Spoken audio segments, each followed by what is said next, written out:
What's up and welcome back to another episode of Gizmo Slow Tech. Today we're taking a look at the MSI Crosshair 16. This is one of the most budget-friendly RTX 4070 laptops. We'll be unboxing it, weighing it, benchmarking it, taking it apart, doing a display test on it, all of the good stuff. I can't wait. This is one of the laptops I've been meaning to do for a little while, just been getting delayed with some of the newer laptops that have come out. But this is still one of the laptops that I've been wanting to do so much because it's on sale a lot for $11.99. Its retail price is $13.99.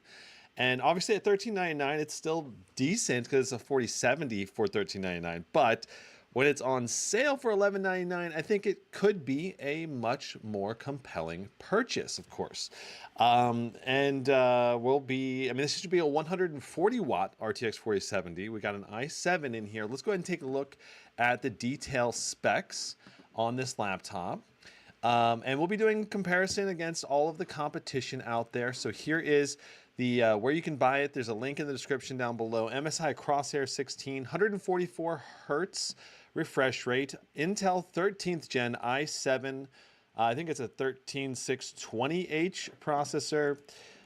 We've got, I think, a really nice backlit keyboard on here. Very portable, very fairly thin and very light because it is primarily plastic. Pretty much, I think, entirely plastic.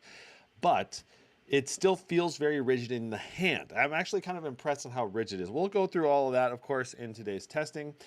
But it is plastic, and the display on it is not as good as some of the other laptops in this price range. So that's probably the primary trade-off, is like lowering the display quality versus, say, going a Legion Pro 5i with a 4070.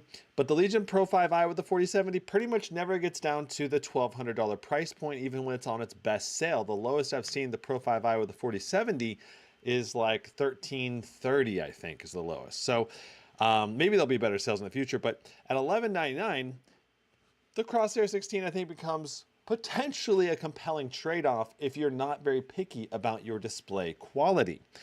Like if you don't need like a 500 nits display with at least 100% sRGB, which I think some people really want that, the Crosshair 16, you know, becomes an option if you don't need that, is basically what I would say. Like if you're planning to hook it up primarily to an external display, for example, and game on it that way, then the Crosshair 16 becomes a much more compelling purchase. So external monitors are definitely an advantage with a laptop like this one when you have the internal display being on the more budget side, which is one of the ways in which you're saving money. Now, let me go ahead and check chat, see. What's up, Gulag? Welcome, welcome. I'm assuming the audio is good. We'll be doing comparison again. Yeah, the audio is good. Cool. So this is my 2024 gaming laptop list, and we've got all kinds of stuff on here. You got benchmarks, you got every single laptop pretty much you can buy. We got 500 laptops on this list now. It is crazy, and I definitely recommend using a desktop or a laptop, like a Windows interface, to use this website, because on a phone it's not as fluid.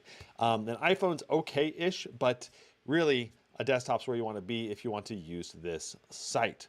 So let's go over the top 10 deals we have going on right now, and then we'll also see how that kind of stacks up against the Crosshair 16 at the end. Okay, so first of all, we have the Legion Pro 5i on sale for $899. This is an insane deal. It's only an i5 processor, so that's a bit on the lower side, but it is an HX, which gives you some extra cores. RTX 4060, high power limit, 16 gigs of DDR5, 4800, a QHD 165 hertz, 300 nits display for $899. That's phenomenal value.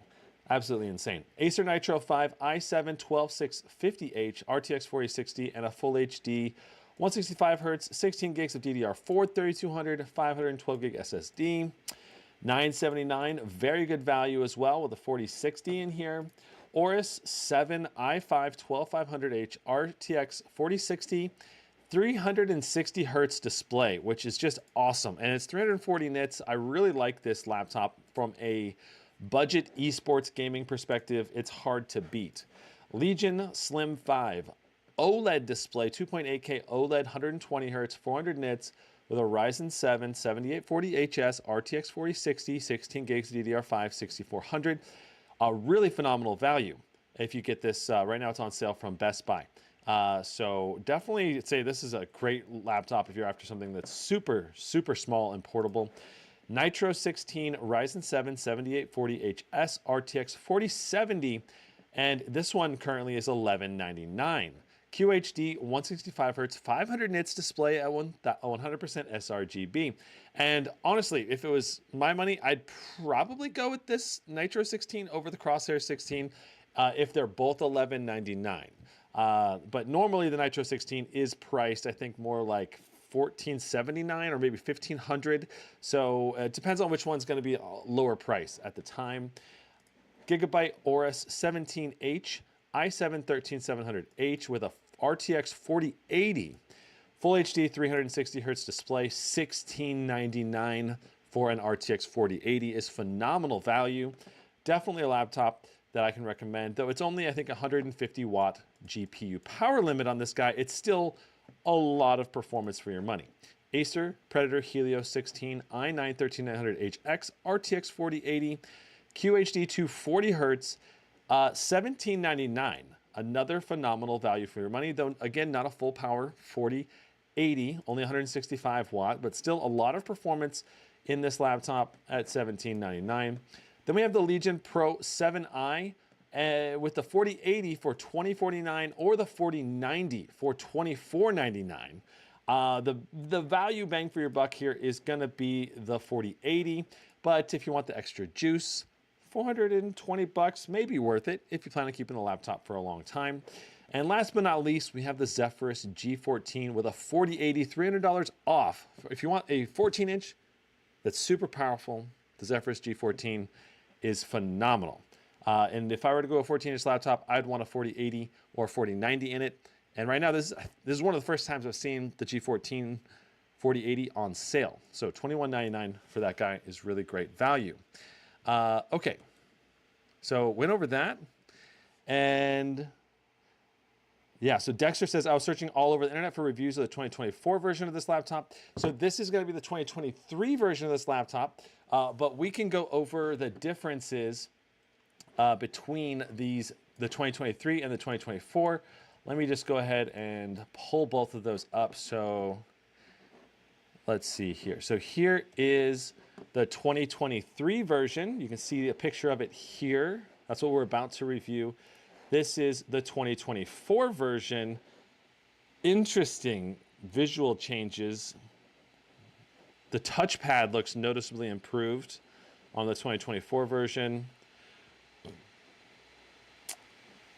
You know, and until we actually get like the full listing available for purchase, it's kind of hard for me to be like, oh, this is going to be dramatically better or worse. But I imagine the chassis design has been improved a little bit from MSI. So, and they say, you know, they advertise a QHD plus, but then when it actually gets down to the listing, it might be a full HD. I don't know. The 2024 version, the 2024 MSI laptops, a lot of them have improved display quality. It's probably one of the biggest things that MSI stepped up their game for 2024.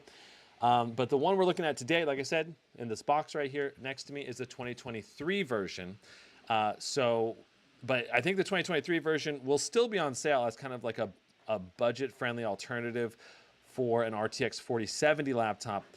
So the primary difference, as far as I can tell, is going to be primarily a better display in the 2024 version, a slightly different chassis design with probably a better touchpad, but probably very similar like build quality, still very plastic focused and still the same keyboard. The backlight looks like it might have a potential, I think it's a 24 zone backlight this time now instead of 4 zone. I think that's one of the changes. And then I did get hands-on with this at CES 2024, but I didn't get to spend too much time with it, you know. So yeah, the 2023 version, very similar, but the main thing about the 2023 version that's probably the biggest downside is going to be the brightness and color gamut on the display. And then I think it's also probably the touchpad on the 2023 version is not amazing, but I think most people will be using an external mouse very frequently with this Crosshair 16, so it may not be that big of an issue for a lot of people out there. So let's go ahead and, so I just basically went over the biggest pros and cons, but the biggest pros and cons for the Crosshair 16, phenomenal value for an RTX 4070 that's 140 watt at $11.99 when it's on sale. And then we've got a very light chassis overall. This is like, I think it's under 5 pounds for the laptop, but I've got the scale today. We'll actually weigh the laptop today. And then it's very rigid overall, but it is plastic. And then it's obviously a lower display brightness and color gamut, which is going to bother a lot of people out there. You would want, I think, a higher color gamut and brightness display, but that's why the price on the Crosshair 16 2023 will for sure be lower than the 2024 version, because the 2024 version does have those upgrades. Yeah. And then another couple cons for the 2023 version, and I think the 2024 version as well, but no G-Sync or Advanced Optimus, just regular Optimus. But you do have a MUX switch, so you can get the extra performance boost from turning off the integrated graphics and going directly through the NVIDIA GPU. And you can also go directly to the integrated GPU. We'll go over all of that when we get into the software evaluation. But we've got a whole bunch of things we'll be testing today, so let's go ahead and get into the unboxing now. All right.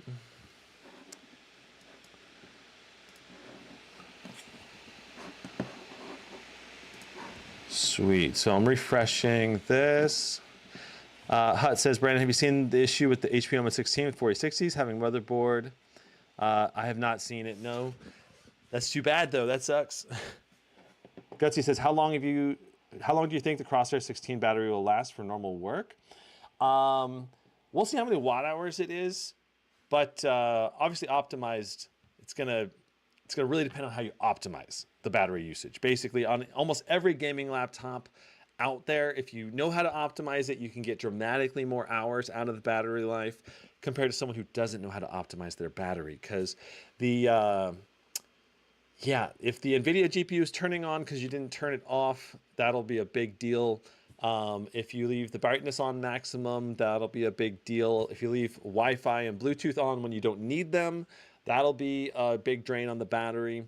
And if you run applications in the background, that'll be a big drain on the battery. So if you really optimize your battery life, I would say that you're probably going to get like 6 to 8 hours of like office type use with this laptop. But if you don't optimize it, you're probably looking at more like 3 to 5 in that range for like web browsing and stuff like that. Obviously gaming, like an hour and a half as far as battery life goes. So here is the box.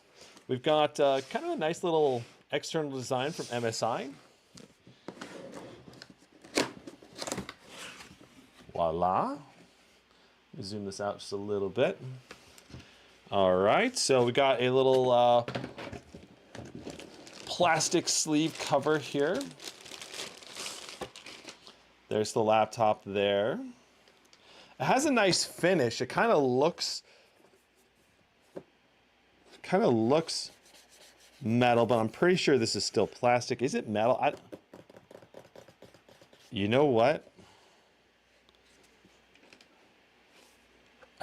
Is that metal? It is hard to tell if that's metal or plastic. I think it's plastic though. All right, I think that is plastic. A nice holographic design on this logo though. It looks really good in certain lights. I like that touch. We got this nice little keyboard cover, which we can take off. Very nice. And that's what the laptop looks like. Let's go ahead and put that to the side and we'll take a look at the rest of the stuff in the box. So we got our power adapter in here. Got our power cable. Let's go ahead and unwrap this. What's up? What's up? So what's been happening with the Omen 16s? Talk to me. All right, so the cable is about 5.5 feet long. The power adapter right here. We got a Velcro strap for wrapping the cable up. And the cable for the power adapter is about 4 feet long, or maybe 3.5. Not too long of a power adapter cable. And this is a 240 watt power brick. So 240 watts right there. Very nice. That should be plenty of juice for what this laptop has on it in the inside, allowing us to get the full power of the RTX 4070. You know, 4070 doesn't really need to pull too many watts. Definitely can benefit up to about like 115, 120 watts. Beyond that, it doesn't help too much. All right, so here is the warranty service cards. Take a look at these.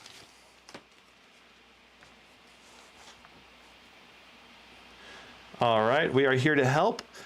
Here's the phone number, Monday through Friday, 24 hours. No weekend or holiday support with this laptop. MSI limited warranty, 12 months of warranty. All right. And then we got a quick start guide right here. There's the English version of the quick start guide. Very nice. And we'll go ahead and move on to the next phase of the unboxing.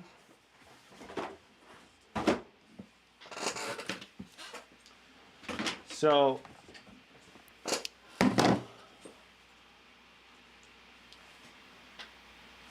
I've got a handy dandy scale. I'm going to start weighing all the laptops that I review. So let's go ahead and get this set up. So right now it is set to ounce. We're going to set it to pounds and ounces. Actually, let's just set it to pounds. I think that's the right way to go. So 5.19. Probably kind of hard to read that.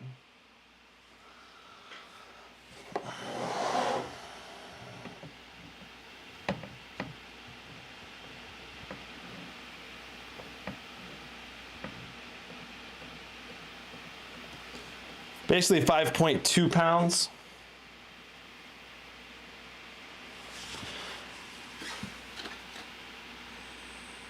£5.2.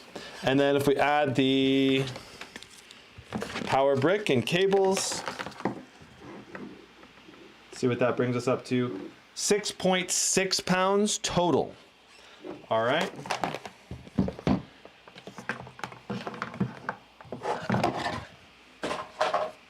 Now let's go ahead and do our quality control test. So hinge test first. So up the hinge here, one finger openings, no problem. And if we go ahead and push on the hinge, let's see how far back it can go. Well, so the hinge can lay all completely flat, I think.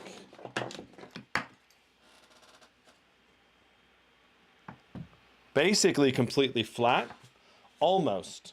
It's like 98% completely flat before it stops. All right, and let's go ahead and take a look at the hinge wobble. So pressing on it, we definitely got some wobbly bits to it. The hinge feels about average. Not bad, not terrible, not good either, but it's about average. It feels good enough for general usability. As long as the glue here holds, then we should be good for a long time. MSI, of course, known for some of their laptop hinges failing. So please keep that in mind if you do have to fix it. You know, my dad had an MSI. I've had an MSI. Both of the hinges have failed at different points. My dad's on multiple MSIs, and they didn't all fail, but 2 out of the several laptops we've owned have failed. Sending it back to MSI was no problem for my dad. The repair process was easy and quick. So, and I believe MSI covered the repair, no additional charge. So hopefully MSI has no hinge issues with this guy. It's definitely an issue with MSI laptops in general. And I hope they can move beyond that stigma of hinge breakages, because yeah, I think it can be really annoying for the customer to have the hinge come loose. But the primary reason the hinges fail, either the glue comes loose or something breaks, but I believe the glue holding the screen display assembly together is probably the biggest weak point. So it depends on how often you need to open, close it, all that stuff. Generally speaking, I think the newer 2023 laptops going forward, MSI has been working on their hinges. They constantly claim that they've been improving them.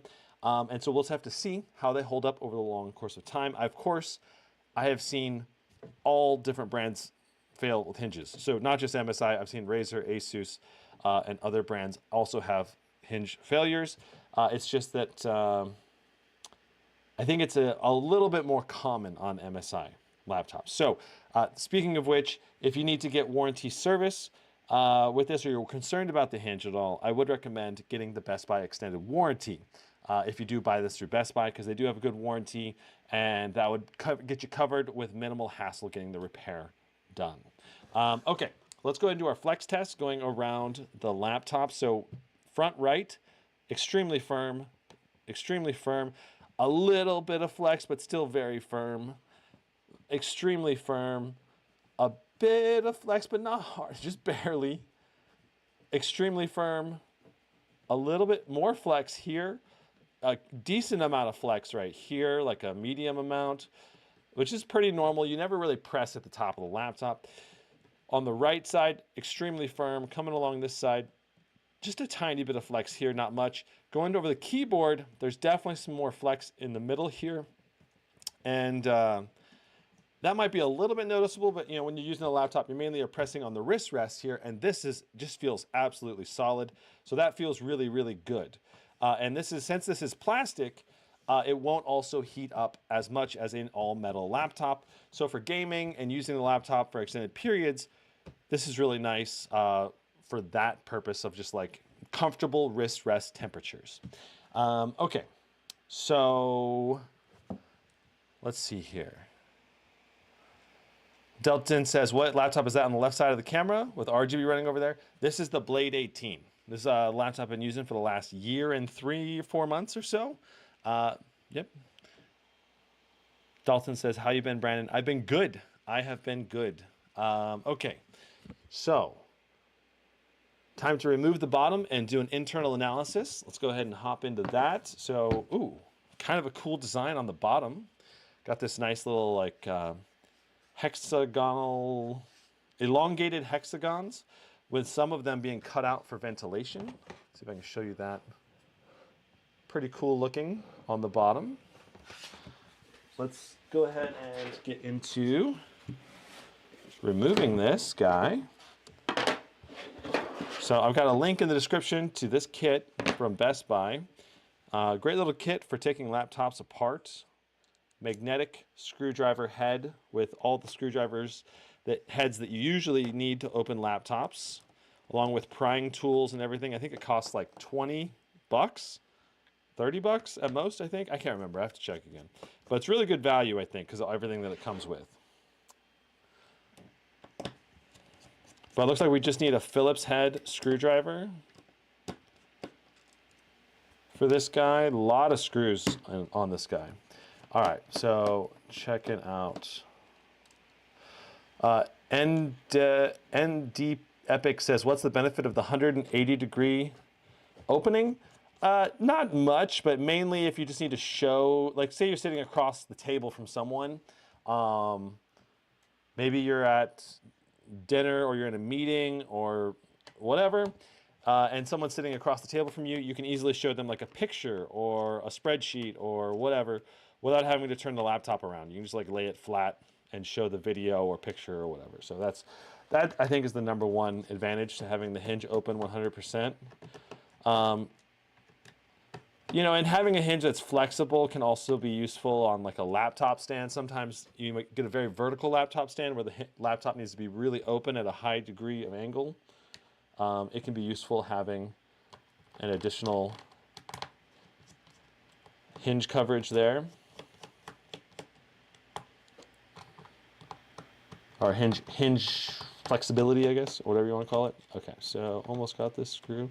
Now, I want to point out that some of these screws are different lengths than other screws. So when you're taking this laptop apart, you're going to want to keep track of which screw goes into which hole. You do not want to put a long screw in a short hole, though it looks like the short screw is also different gauge, so it's different thickness of screw, so it's going to be pretty hard to mess that up on this laptop. But you might get confused as to why, like, this screw just won't go in the hole. Why? So keeping track of which screw goes into which hole is very important, and that's why I set the screw to the side of the hole that it's assigned to whenever I take a laptop apart. Makes it easy to keep them separated. So this screw and this screw are the two short screws. I think those are all of the screws now, I think. So let's go ahead and take this guy apart. Mohanson says hello to the most underrated YouTube tech channel. Thanks, Mohanson. Mosen. Sorry, I'm bad at reading names sometimes. Unlicensed says the hinges itself are metal and won't break. It's the plastic frame that breaks. Yeah, and it's the hinges are metal, but it's also usually the frame is glued to, like, the plastic frame is glued to the metal hinge. So sometimes that glue comes undone. So it can that was what happened with some previous ones. It depends on how they design it too. Maybe they've updated their hinge design, and it's hard to tell unless you actually take the hinges apart. And generally speaking, any kind of glue application on hinges usually lasts a long time, but usually not for like 10 years. You know, they might last 3, 5, 10, 7 years before the glue comes undone. It depends a lot on how often you take the laptop apart, or how often you take the, open and close the hinge, because that applies just stress. So getting this to pop so far not been easy. Let's try the front. Looks like I can get initial wedge going here. Let's grab the pry tool.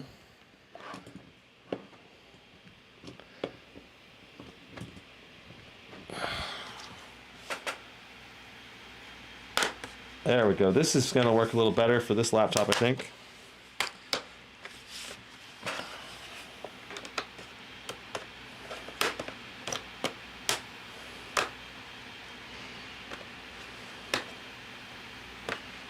So close. There we go. Whoop. All right, and also I think we might need to take this little back cover off based on what I'm seeing here. Let's see. Let me get it to focus on the right spot here. So there's this rear end cab that a lot of the MSI laptops in 2023 have this little rear end cab, and you just got to kind of, usually you just got to kind of get in here, and it pops off, and then you can get the bottom piece to pop off for you. But might not need to take this off, but I think we will. There it goes.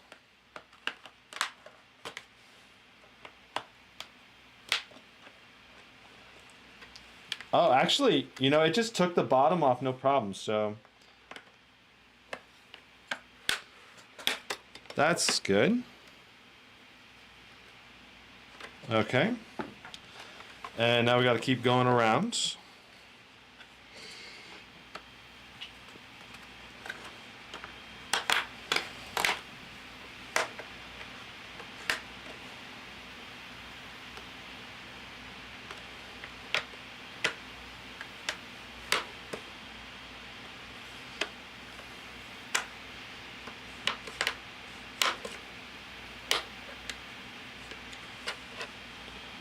Almost.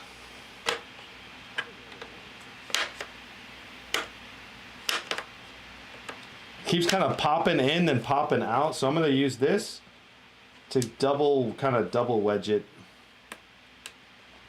if I can.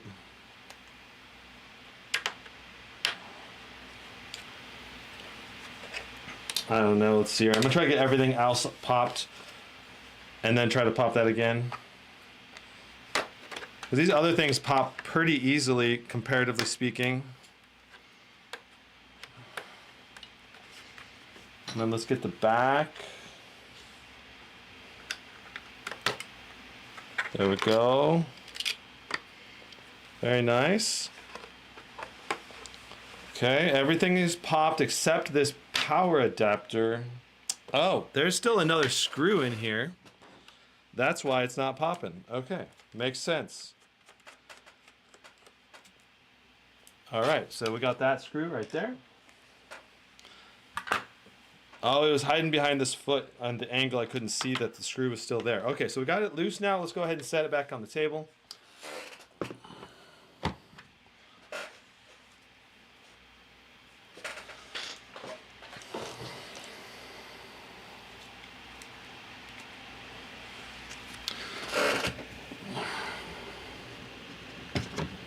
Shabam.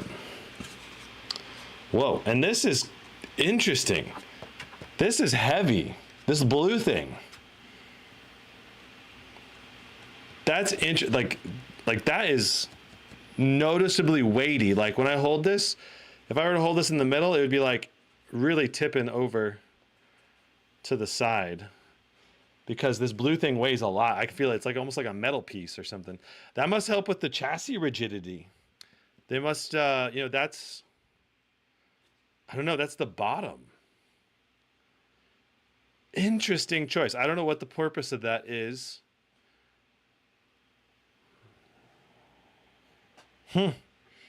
Very interesting. Okay, let's go ahead and put that up here. And let's take a look at the internals of the laptop. So we got a lot of stuff to break down here.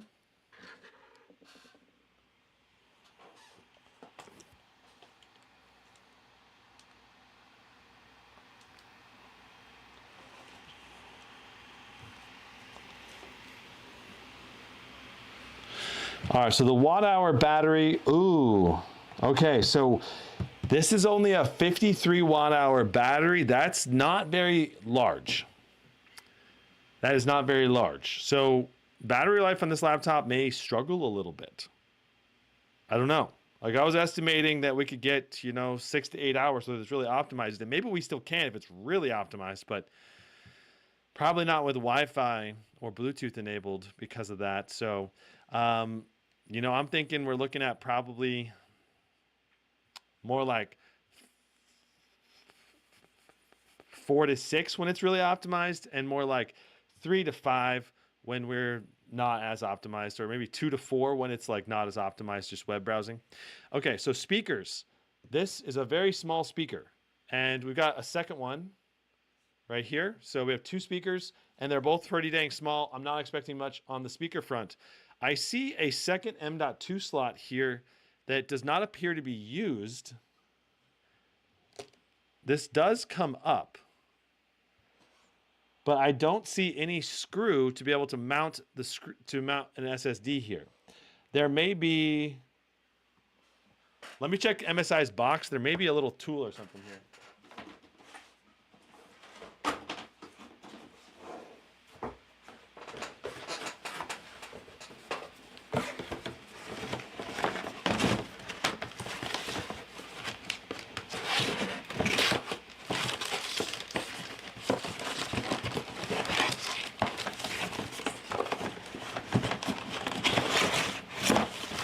No, nothing.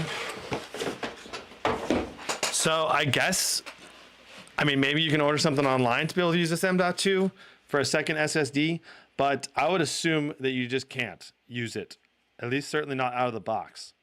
So that's a little disappointing that we don't have access to mounting a second SSD right here. All right. We have our SSD, 1 terabyte. It is a Samsung SSD, and we will be doing, I'll show you the DiskMark results for that. We've got a Intel AX201NGW Wi-Fi card, which is, it's a good Wi-Fi card. A little bit older, I believe. Let's go ahead and take out the RAM and see what RAM we have. We'll unplug the battery. So we'll use our little pry tool here.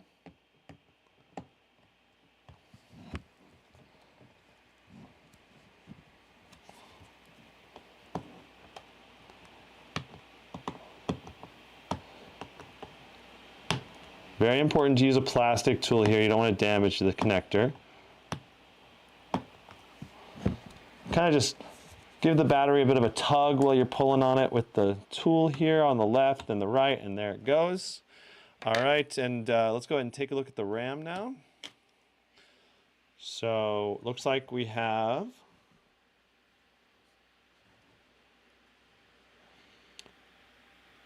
DDR5 5600 8 gig 1RX16 Samsung RAM. So very nice RAM quality, but since this is a 13th gen i7 13620H, I don't know if it can actually run at the full DDR5 5600 RAM speed. We'll have to check. I'm not sure. I did already do a RAM speed test, so we can see how fast that RAM is as well.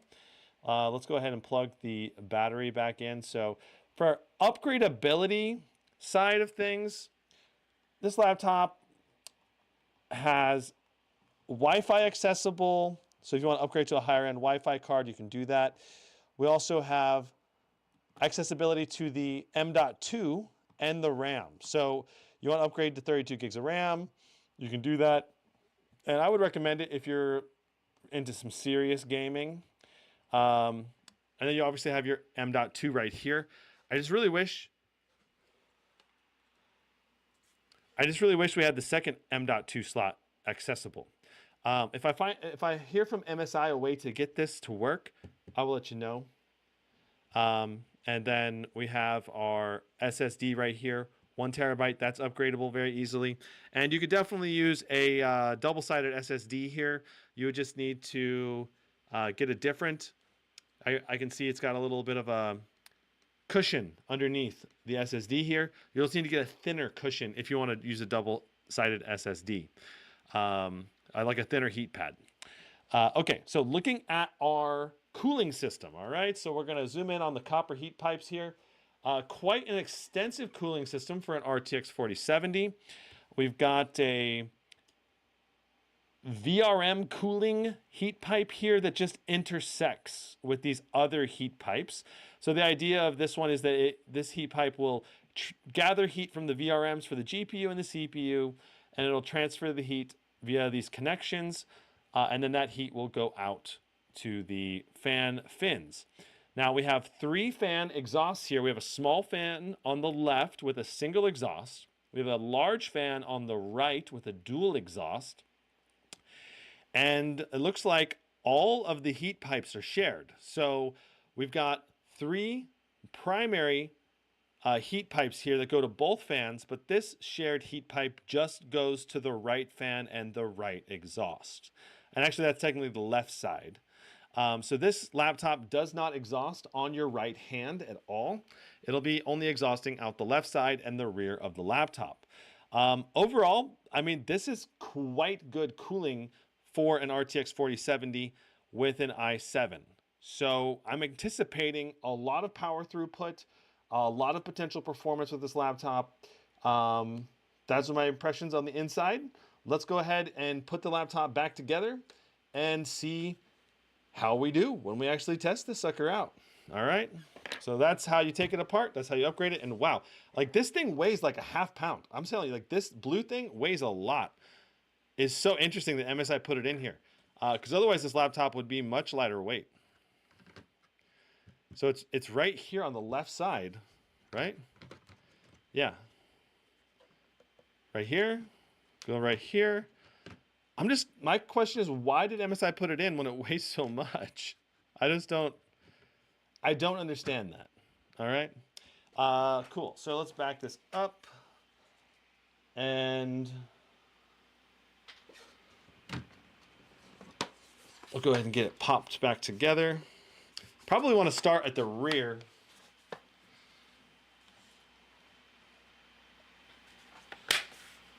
Start at the rear of the laptop because that's going to be the trickiest to get it to pop back together. And then we'll work up the sides towards the front and probably just go all the way around. The front looks like, yeah, it looks like the front is very easy to pop in. Sides also very easy to pop in. Just got to get the rear section popped in and then we're good, I think. Sweet, so let's go ahead and start putting those screws back together. And let me check chat.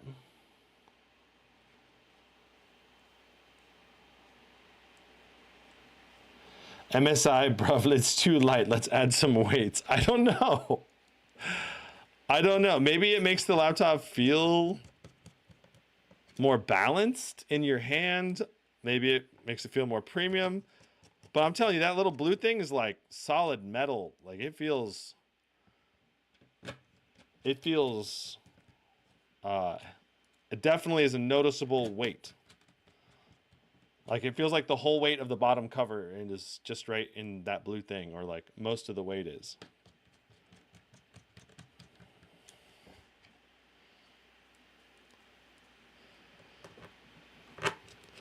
Pack says maybe to balance out that the battery is not as expanded to that side, so it's more even. Maybe.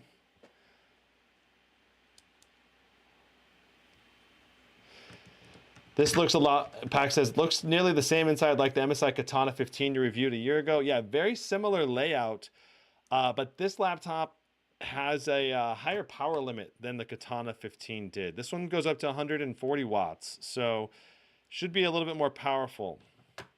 And it's obviously a different display because this is now a 16-inch display.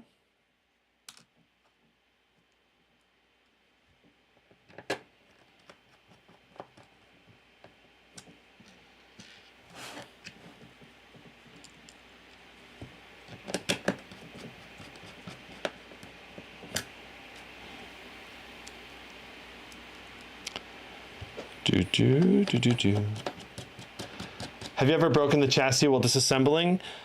It's more like I have broken clasps that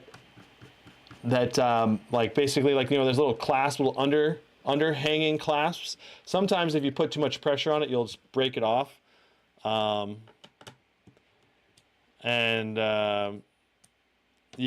I mean, it's not too big of a deal, because usually there's like 20 clasps, you know, or 15 clasps. If you break multiple clasps on the same side, maybe the laptop will end up getting loose though, so you gotta be careful. But if you only break one of them on that side, usually you can't even tell that it is like that. The only times I've really done damage to the laptops, besides breaking a clasp or two here and there, is when I used metal to try to open laptops early, before I got a good set of tools. Like if you don't have the plastic tools and you try to use like a metal screwdriver to pry the laptop apart, oh man, you're gonna gouge the side of your laptop so bad, it's not good. So that's probably the biggest mistake I did early on. If you don't have plastic prying tools, use, at the very least, use like a credit card or something. You know, something plastic. All right, I'm gonna get the laptop plugged in.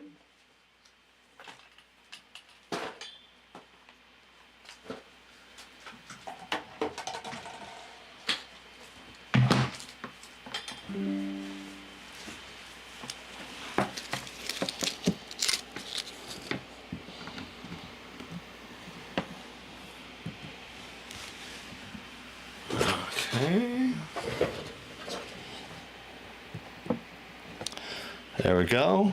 And this keyboard is gorgeous, by the way. It looks just really noticeable.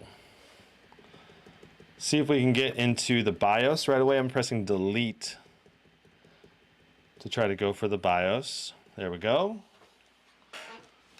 All right, so here is the BIOS.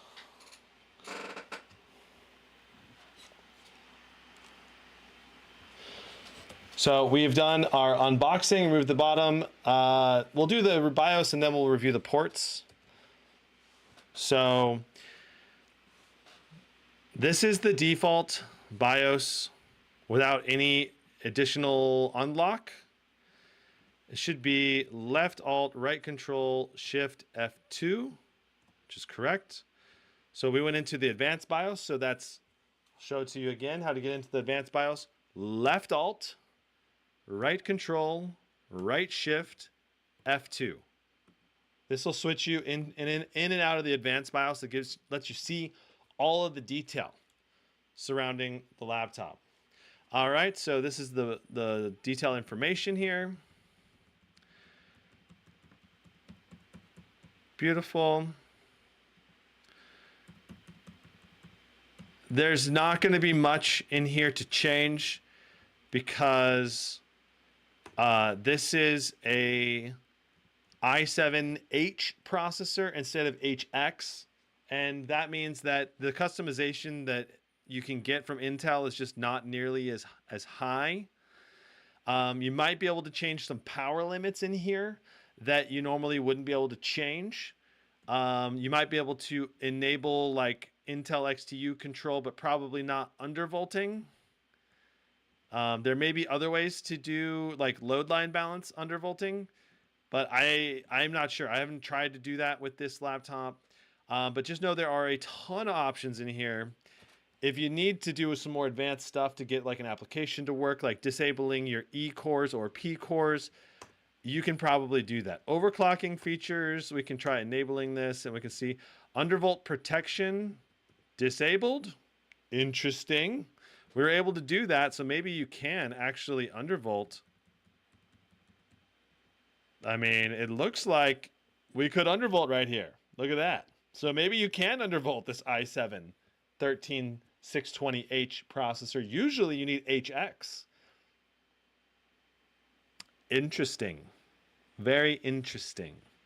We're not going to do any undervolting today, though. But just know that that's how you would do it if you wanted to do it inside the BIOS. So we'll go ahead and hit Save Changes and exit. I'm assuming that it even works because my understanding was that the i7 13620H is not undervoltable, but that looked like it might be, you know? Okay, so I've got my exposure too high. Let's turn the exposure down.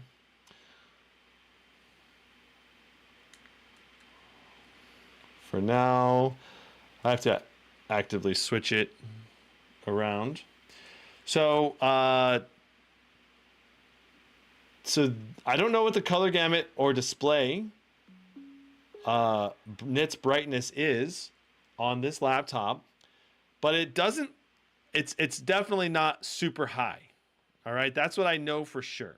All right. I can visually tell that it's not like a 500 nit display with, you know, really high color gamut. But we're going to find out in today's display test here in a few minutes. So, but I think someone who doesn't really care about display quality, who's not very picky about it, they'll still be able to enjoy using this laptop. It's just they'll look at this laptop display and then they'll look at a really nice display and they'll be like, whoa, that's a big difference. That's what they're going to do, okay? All right, so next up, analyze and review the ports. So let's do that.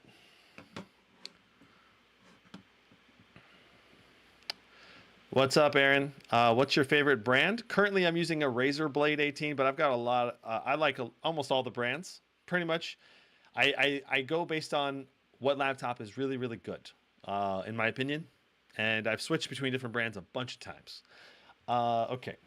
So let's go ahead and take a look at the ports.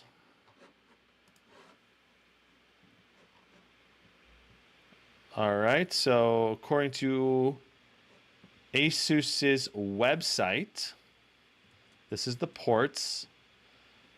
We have Intel Wi-Fi 6 on the Wi-Fi card with Bluetooth 5.2, a 720p webcam. We'll test that here in a moment. We have 3 USB-As. 2 of them are USB 3.2 Gen 1s. And one is USB 2.0, and I'll point out which one that is when we look at the ports. We have one USB-C 3.2 Gen 1 with DisplayPort 1.4 support. And then we also have a high-speed HDMI 2.1 with 8K 60 hertz or 4K 120 hertz support on the HDMI, which is really good. Now, overall ports on this guy, you know, they're not amazing. Like, let's take a look. All right, so here we go. On the left side, let me get a camera over, or a light over here. And we'll kind of zoom in, get this focused. There we go. So this is one of the fast USB-A 3.2s. This is one of the slow. This is the slow USB 2.0. So this is like your mouse port. You want to plug your mouse into this or keyboard or something like that. That's not designed to transfer data quickly. All right, and then on the right side, we have our headphone port, our other USB 3.2 Gen 1, and then we have our USB-C 3.2 Gen 1 with DisplayPort 1.4 support, and then we have our HDMI 2.1, and then our Ethernet port, which is upward facing, which is really nice. If you need to unplug the Ethernet, you can do it without having to lift the laptop up. Overall, no ports on the back, no ports on the front. There's no SD card reader on here. There's no Thunderbolt 4 support. So ports on this laptop are really not that great. Like we don't have 5 USBs. So we're lacking. I feel like we could have easily had another USB-C in here, or maybe another USB-A. And then we don't have Thunderbolt 4 support, even though we have an Intel CPU. And then we don't have a SD card reader or a micro SD card reader. So those are 3 kind of cons about the ports on this laptop that make it kind of a mediocre port selection. Plus, one of the USB-As is 2.0, which makes it not useless, but that's where your mouse goes, basically. And that, other than using a mouse or keyboard in it, or maybe charging something with it, it's almost useless from a data throughput standpoint. Like you can't transfer files through it except at really slow speeds. So overall port selection is like a 5 or 6 out of 10. Pretty bad on the ports. Let's go ahead and do some bloatware evaluation next. All right. Awesome sauce. Sweet. So the bloatware on this, there was an antivirus I removed. And the main thing I think that's a con about the bloatware on this machine is there's a lot of software utilities that you need to have installed to be able to control the laptop. I'm looking for my mouse. I had it down here. Where did I put it? Do.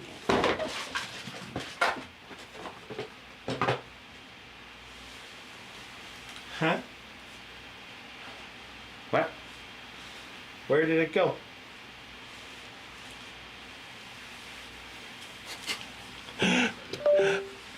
I'm not sure where it went. I'm just gonna switch this mouse over, but I can show you, I guess demonstrate for you the trackpad while we go over some of the bloatware. So the trackpad, plastic trackpad, is a lower end trackpad, and it's pretty small. It's a smaller trackpad size overall. The actual bloatware on here, not too bad. It's just mainly the antivirus software I had to remove, plus the fact that you want to control this laptop, you'll need MSI Center, you'll need Nahimic. So going over some of the software here for controlling the laptop. Nahimic is your audio software. This is how you can add some additional audio boosts. And then you've got the MSI Center, which is right here. This is how you control the laptop. Then you've got the Crosshair inside of here, which we'll go ahead and show you that. So Crosshair You can turn that on and boom, you can see the crosshair right here pops up. There is a hotkey for it, which is the up arrow on the, you press FN plus up arrow, or actually down arrow, FN plus down arrow. So you can turn the crosshair on and off inside of the thing in here, and you have the functionality. Oh, it's actually built into the MSI Center now. That's nice. Okay, so it wasn't this way on the Titan. The Titan 18HX, it was not built this way. So, I mean, overall, bloatware, I would not say it's terrible on this machine. Less pop-ups than average, which is nice. Which is nice. Okay, so next, webcam quality. Let's check out the 720p webcam and see if it's any good. I did calculator instead of webcam. Camera. There we go. All right. Okay, so let's take a look at this guy. Wow. We are recording a video and I am pretty blown out. My face is very white, so that means there's not very much dynamic range on the camera. Let's go ahead and start typing. I am typing. And very nice. Now with the webcam on, there is a flashing indicator up here at the top that indicates to you that the webcam is active, which is nice. I like that. That's really cool. Let's go ahead and see how the audio is when you record it. Let's also take a couple photos. I can try making me less overexposed by moving that light. Okay, let's go ahead and take a look at the pictures now. All right, so let's zoom in on this. There's almost no beard hair detail. All right. You can generally tell who I am, but it's not very easy. All right, and we can read that it says Lumix here, but it's pretty blurry. The letters on the camera here, pretty dang blurry. Not very good webcam quality. That's for sure. All right, let's go ahead and go to the video now, and I'm going to hold the mic down to the speakers so you can hear what the speakers sound like with the audio that was recorded. We are recording a video and I am pretty blown out. My face is very white, so that means there's not very much dynamic range on the camera. Let's go ahead and start typing. I am typing. And very nice. Now with the webcam on, there is a flashing indicator up here at the top. So audio is obviously I can understand myself just fine, but it's not very like when I started typing, it really interrupted the audio. So that's kind of a downside. Some laptops can handle typing while recording audio, no problem. This laptop cannot. And then the audio sounds pretty dang grainy. All right. Sounds pretty dang grainy. And the webcam quality overall is like, I think a 4 out of 10 is what I would probably give it. It's not very good detail, not very good color range, not very good color replication. It's just not very good overall. Okay. And there is no Windows Hello on this laptop. We can see that if we try to go to set up Face ID, it'll say there's no camera compatible with Windows Hello. All right. Let's go ahead and talk keyboard and mouse. Vertex says, is this the best at $11.99? Is this chassis metal, Jack Jones? No, it's not metal. It's plastic. Everything's plastic. And I don't know if it's the best at $11.99. It's going to depend on what else is on sale at the time. And in general, I would probably say not the best when it's on sale at $11.99, probably. But it may depend on your market. You know, maybe this is the only 4070 that's reasonably priced in your market. I don't know. It depends on where you live. And like I said, what's on sale around you. But currently, I went over a bunch of top deals at the beginning of this live stream. So if you're in the US market, you can use the link in the description to go out, check out all the top deals. And the Acer Nitro 5, which is another laptop I've done a review of, I would say it's a better deal right now. A 4070 right now with a QHD display is currently on sale for $11.99. So this Crosshair 16 I feel like it's going to be more compelling when other laptops are not on sale and it's really undercutting the competition. If the other laptops are on sale and it's the same price as this one, I'm more inclined to recommend the other laptops. But depends, right? The 2024 version of the Crosshair 16, like when I say it depends, I mean it depends on the price. Like if the price and the user, like for example, if the user doesn't care about display quality as much, I'm more inclined to be like, okay, this one might work for you, versus the Acer Nitro 16, for example. But generally speaking, I would recommend the Nitro 16 currently at the $1199 price point over this one. So let's continue on. I don't want to get too lost in the weeds there. All right. Evaluate laptop control software is, no, keyboard and mouse. Keyboard and mouse is next. Okay. So let's talk keyboard and mouse. Keyboard. I actually really like this keyboard overall. It feels like it's soft. Like this is a soft feel keyboard. It's pretty quiet to type on, and it feels really good. And it's got a good layout overall. And it's on a smaller chassis. You still have a number pad. The number pad doesn't have the ideal layout for a lot of people, but it's at least a little bit more easy access if you need to type a lot of numbers with one hand. That's really nice. And then there is a lot of nice functionality along the top row. So let's go ahead and zoom in here. And I'll also mention very nice backlighting. This is very stylish. I'll turn the lights off and I'll show you. But right now we're in studio bright lit environment. The keyboard still looks really good. And it's gonna get even better when we turn the lights off. Okay, so let's go into each of the functionality on the keyboard here. So we have an FN lock button on the escape key here. So this is, if you press FN and press escape, that enables the FN lock feature. There's a light indicator there that tells you whether you are in FN lock mode. If you're in FN lock mode, you can press all the secondary functions here, like mute, volume down, up, disable trackpad. All of these are available to you when the FN is locked without pressing the FN key, which is really, really nice. Then on F5, we have microphone, webcam. This is the MSI center button. Let me go ahead and get focused a little better. Keyboard backlight. So you press this to adjust the keyboard backlight brightness. Laptop brightness down and up, and then your monitor output button is F11. We have print screen, insert, delete, multiplication, divide, minus, plus, and then the number pad has several additional functionalities as well as a number pad indicator light right here. So you have home end, page up, page down when the number pad is disabled. And then on the actual arrow keys themselves, we have pause, play, crosshair. I believe that's put your laptop to sleep.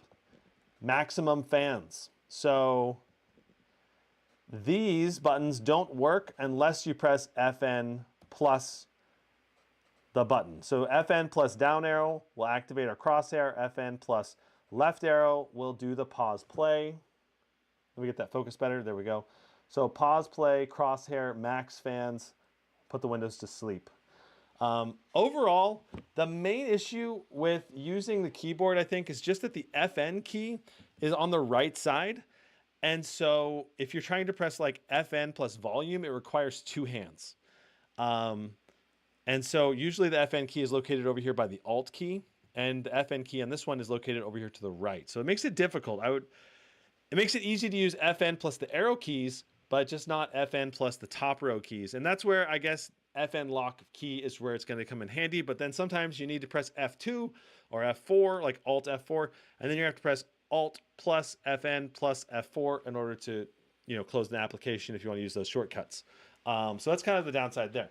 Now, trackpad is smaller. All right, they could have made this trackpad bigger. There's a lot of extra space here they could have used. And it's a plastic trackpad. So lower quality overall in terms of smoothness of glide. And I think the click is a little bit mushy, and you can kind of feel the laptop flex. You see the laptop flex a little bit when you click this. So overall, the trackpad works just fine. It'll work to scroll, it'll work to use a laptop, but generally speaking, I would rather use an external mouse. Almost always, even on my Blade 18 with a great trackpad, I usually use an external mouse unless I'm like using it in my lap without a table. Then I have to use a trackpad, and that's when it might be a little bit suckier using this lower quality trackpad. Okay, so that's the trackpad and keyboard and mouse. Beholder says its hinges look flimsy. The hinges are definitely not amazing. I'd say they're about the average for a gaming laptop. I don't think they're gonna break really quick. I don't think, but the main issue is let's see if there's any typing wobble. I'm just gonna type like normal person. So this is me typing like a normal person. I don't see any hinge wobble, so I don't think that's an issue. I think the main issue is just like if you're in a car, it might be a little bit of a bounciness to the hinge. But I think that most gaming laptops will have a bounce to the hinge, with very few exceptions where the laptop hinge is like extra sturdy. And I really love those laptops that have extra sturdy hinges. It's an area of weakness for most gaming laptops. But in terms of this laptop versus others, I would say this is just an average gaming laptop hinge, but certainly not an above average one. And it's definitely an area that I think MSI could work on improving. All right, so next up, we are going to be doing our speaker test with the decibel meter. So let's hop into that next.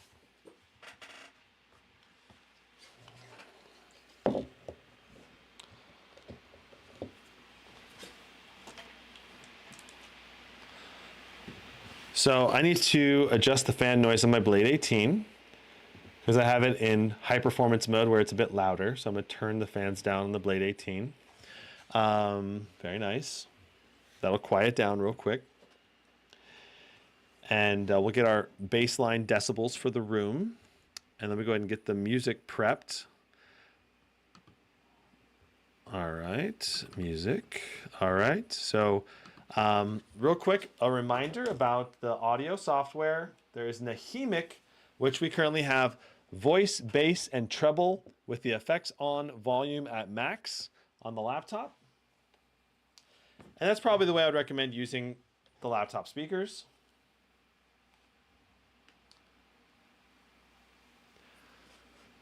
All right, so we're going to go ahead and quiet down and see how loud the room is.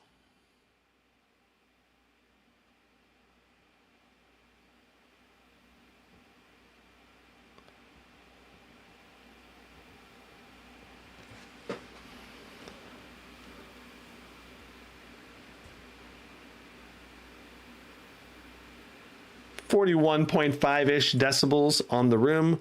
Let's go ahead and play the first song, Peter Spacey Roar. All right, here we go.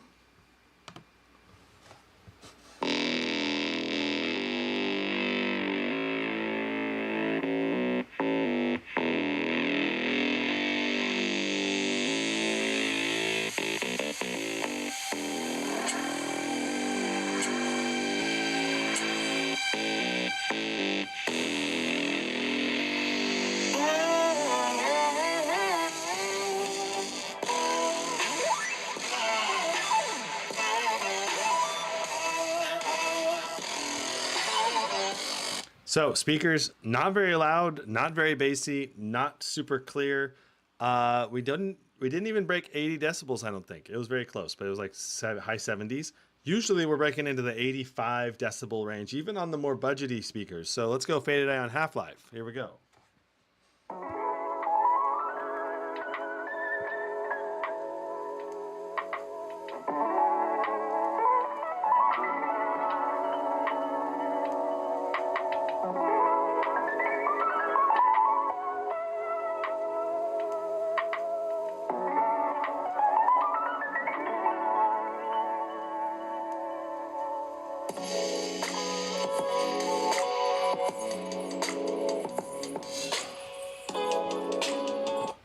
All right, Deuce Williams, La La Love You Like.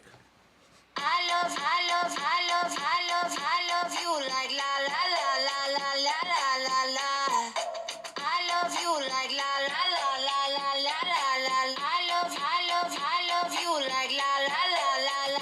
Okay, so we saw on Faded A on Half-Life, we definitely saw some peaking audio with the highs going into the mid 80s on decibels, so that was a little bit better. Overall volume, not very loud. Overall audio quality, not very good. It's like slightly below average for your average speaker for gaming laptops. You know, it's pretty basic, about as basic as you get for a gaming laptop speaker. Like, yes, you'll be able to hear your gaming audio if you play a game. If you're not particularly picky about your audio, then you won't be too disappointed, I don't think, because it's more of a budgety laptop anyway, and they've got budget speakers. But if you're picky about your audio, I think you'll be pretty disappointed with the speakers on this overall. I give them 6 out of 10 rating for speakers. That's about as bad as it gets for gaming laptops. I pretty much start them at, like, the worst ones I've just tested are like a 5 out of 10. Yeah, they're pretty bad. So very bottom of the rung in terms of speakers. Let's go ahead and do fan noise testing with decibel meters. So we're going to go ahead and get Afterburner running. We're going to get 3D Mark opened.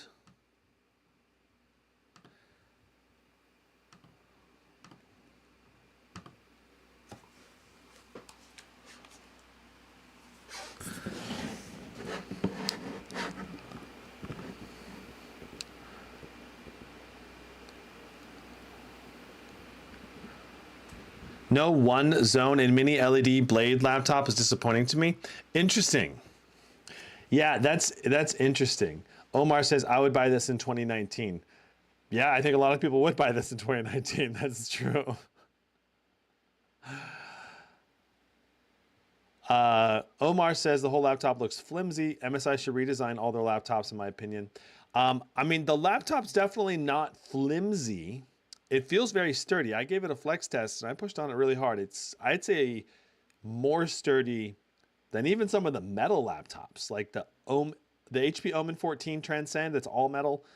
That thing was less sturdy than this. Like, this is more sturdy than that in terms of its flex test, which is interesting, right? I would say the hinge was better on the Omen though. Yeah. Okay. All right. Here we go. So laptop control software. You know, we didn't go into enough detail on the laptop control software. Let's get into detail on that a little more. Okay. So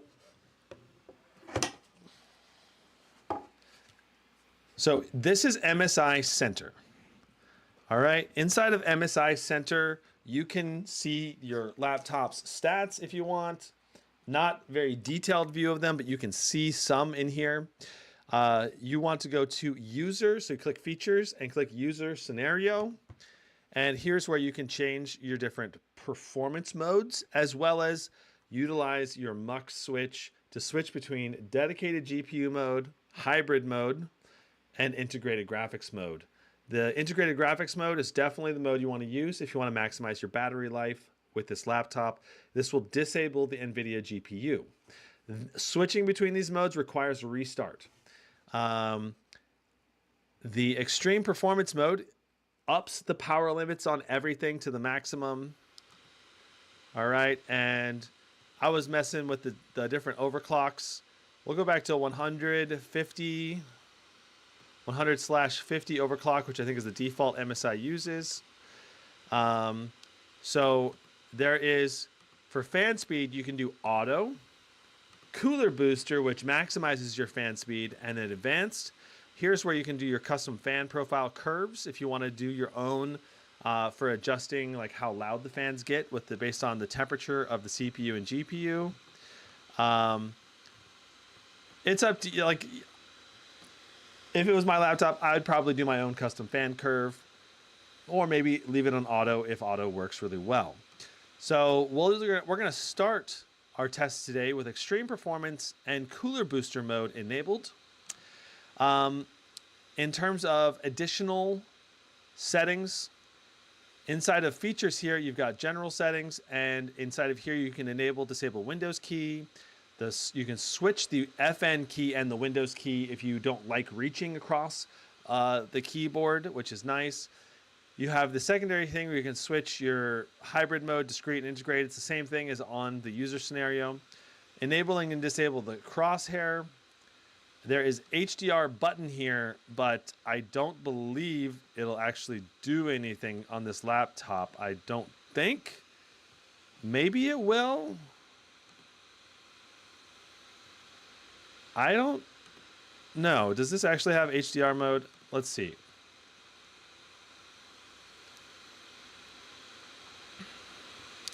So this actually does have HDR. Interesting. So HDR video streaming is supported. Use HDR is not. Interesting. So I guess that means that certain video sources you'll be able to use HDR content, but not necessarily different games that have HDR support. I don't know. We'll leave HDR on and see what happens. USB power share allows you to charge something with the USB port even when the laptop is in sleep mode. You can change the close lid action to do nothing or default. Default should be go to sleep, I believe. And do you want it to go to sleep or to hibernate when it goes to sleep? So overall, not much in here. You've got some updates you can get done in here if you want to get some updates. You've got right here, Shabam. You've got Mystic Light. Let's see, what does that take us? I haven't. Oh, okay. So here we can control the keyboard backlight. I like this. So inside of here, we can adjust. Let's see what this looks like. Oh, that's interesting. All right, so let's go and turn the light off for the room.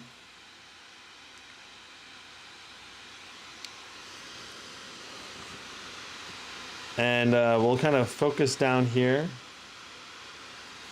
That looks cool. So this is steady. These colors are super vibrant and bright. I like them. The breath will, this is breath mode.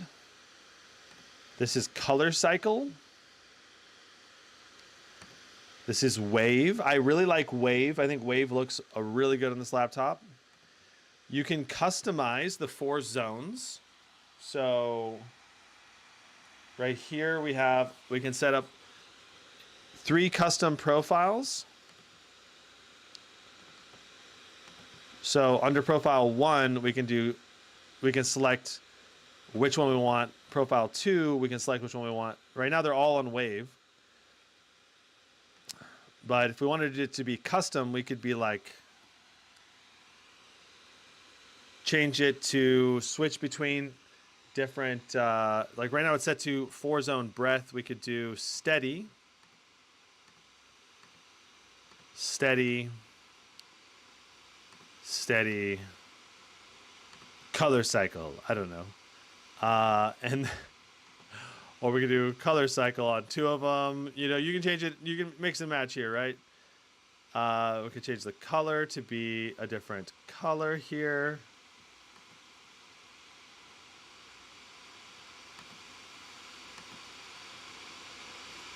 Whoa, this is so interesting. There's a lot of customization here. That's what I'm learning here. Okay. So now the keyboard is very, very funky. We got they got this zone and this zone shifting between different colors, but this zone and this zone staying steady. Some kind of cool customization there. Well, we can apply this.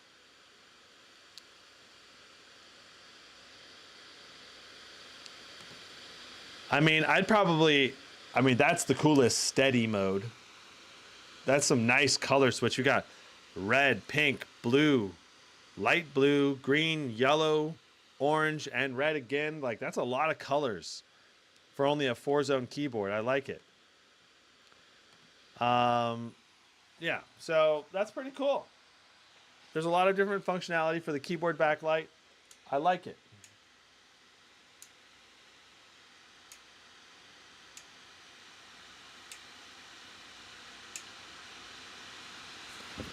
I like it.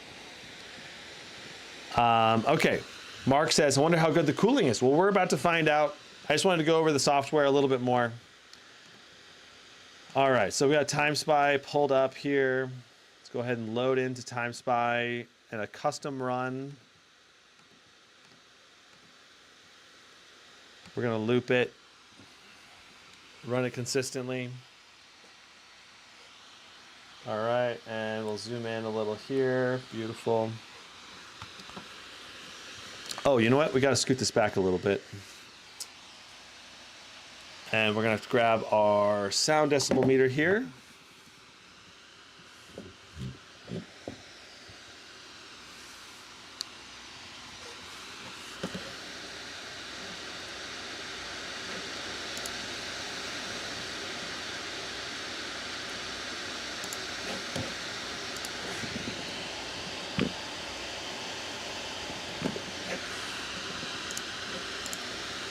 Okay, so we are in extreme performance mode with maximum fans enabled, right? Let's go ahead and scoot this to the right. Take a look at our performance levels right now. So we're doing 80s for our FPS. Our wattage pull is about 120, 130. That's very good for an RTX 4070. I like it. Our actual boost clock is 2520. Let me get my camera focused a little better. There we go. That's a good boost clock and a good wattage pull. If we wanted to overclock this some more, well, let's just see. Does inside of the user scenario here, we should have this be overclocked by a little bit. If we use MSI Afterburner, we could overclock this guy some more. I was doing a 200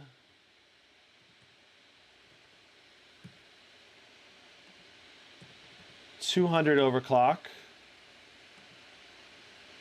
and it was working pretty well earlier. Notice that we've got a nice boost clock, additional boost clock there. Now we're also pulling up to 140 watts by overclocking the GPU. So 2625 is our boost clock now. We are at 75 degrees on the GPU, which is very good. 68 degrees on the CPU, which is very good. CPU is only sipping the wattage at 20 watts. That's great. That is very good. Let's see how hot this GPU gets, because we did apply that overclock. That's going to pull slightly higher wattage. 141 watts to the GPU. That's really good. We're in the low 80s, which is a little bit warmer than I like to see on the GPU, but we're not thermal throttling at all. Thermal throttling would be 87, and we're staying consistently down from that. Also, we need to raise the rear of the laptop, because that's what we do for all the laptops that we test. So let's see if that helps reduce our temps a little bit. I wouldn't be surprised if that boosts our airflow just a smidge.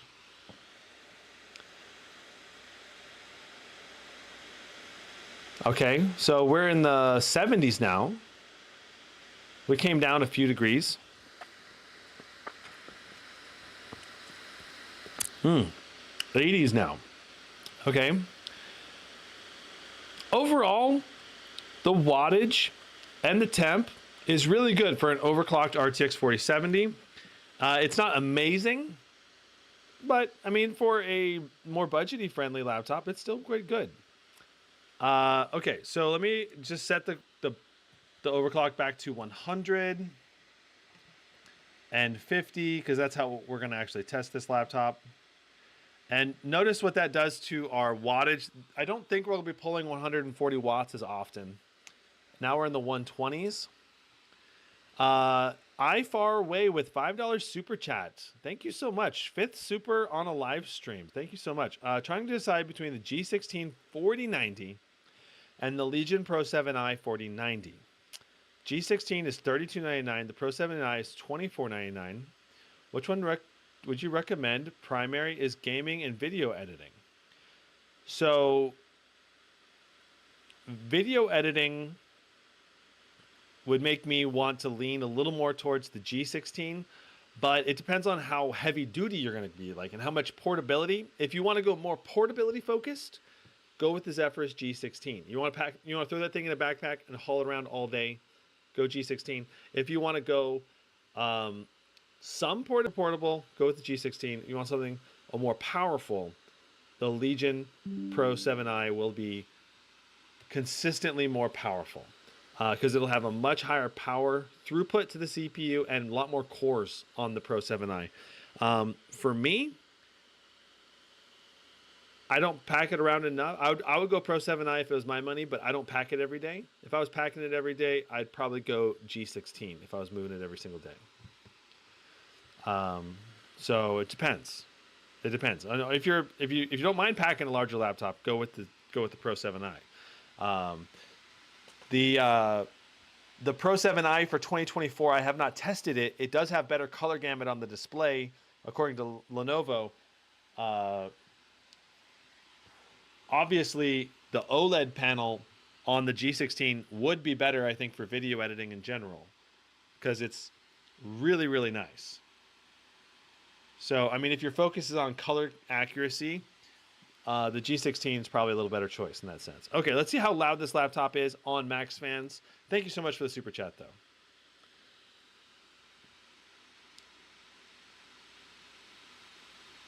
54.5 decibels for Max Fan is pretty good. I like it. Let's go ahead and go to Auto Fan next.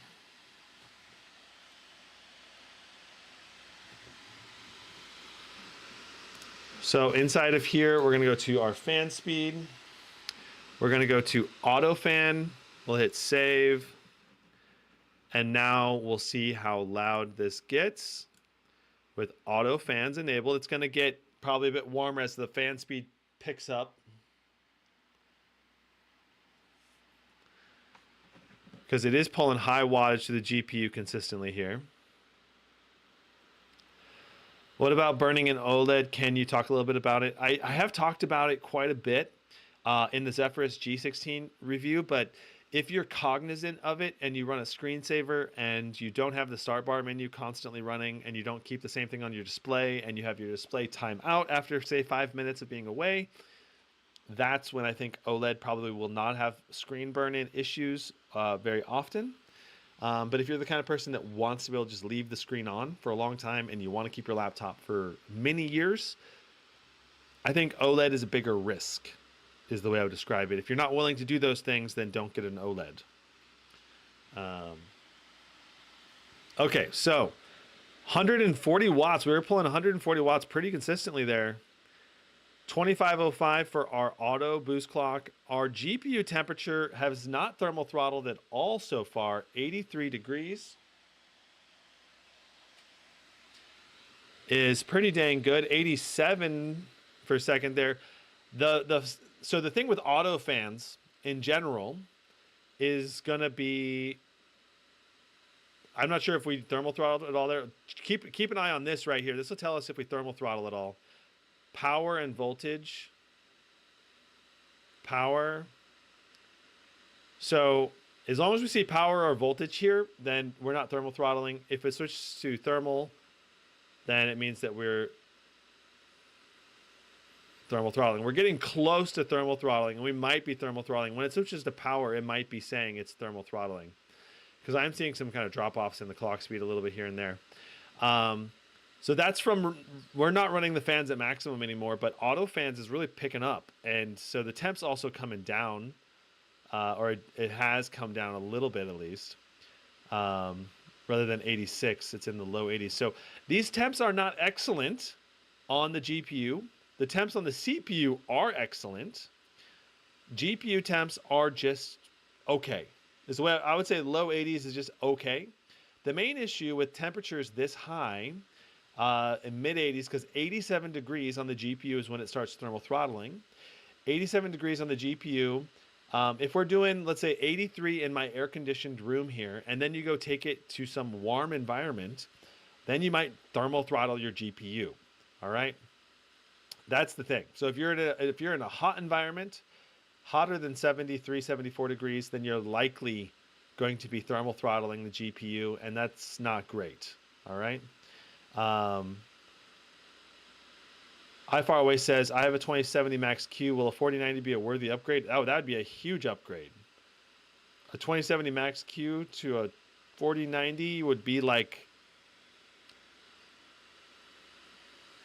at least a 2 times, if not 2.5 times performance upgrade. So yeah, it'd be a huge upgrade in terms of average FPS in general, unless it's esport. If you want more bang for the buck, you could go for a 4080 rather than a 4090, because Dalton says a 4090 is pricey though, and that's true. Okay, so overall, these temps are good in an air-conditioned environment. Thanks for the second $2 super chat, or thanks for the second $2 super chat. Okay, so overall, this is good. This is okay. It's not great though, because I like to see thermal overhead room for when you're in a warmer environment than I'm in right now. Okay, so that's basically my evaluation of the thermals right there. Let's see how loud auto fans are.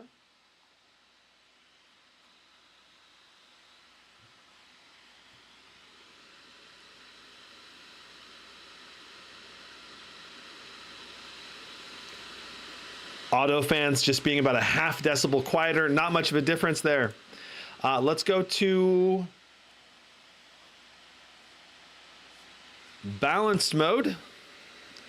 All right, balanced mode will drop our fan noise, our wattage, and everything across the board.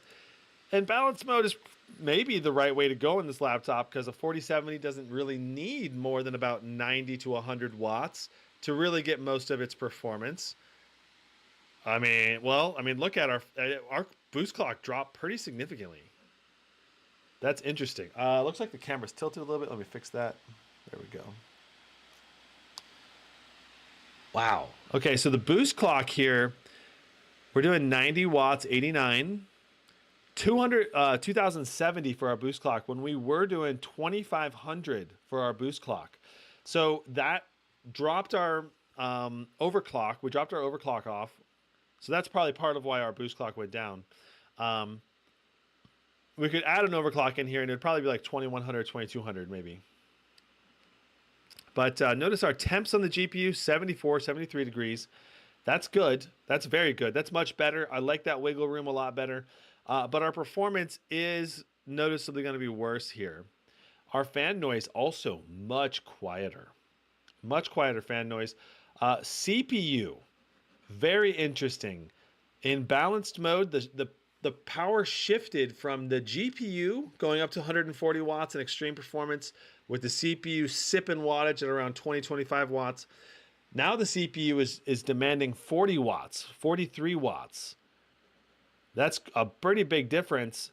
And so that may mean that if you need CPU-bound game performance, balance mode might shift more power to the CPU, say in esports gaming scenarios.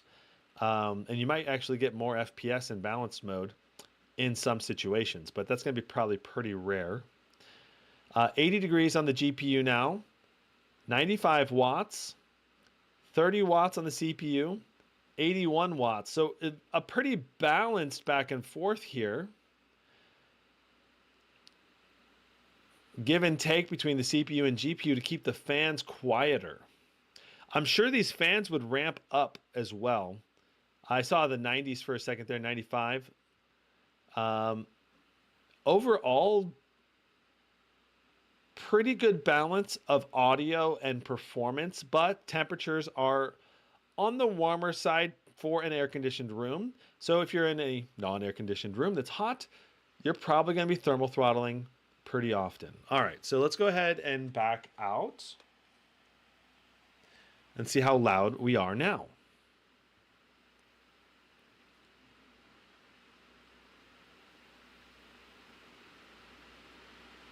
Wow, 45.8 decibels is insanely quiet. That's a very quiet gaming laptop. You know, considering how much power we have going through here, that's very good, I think.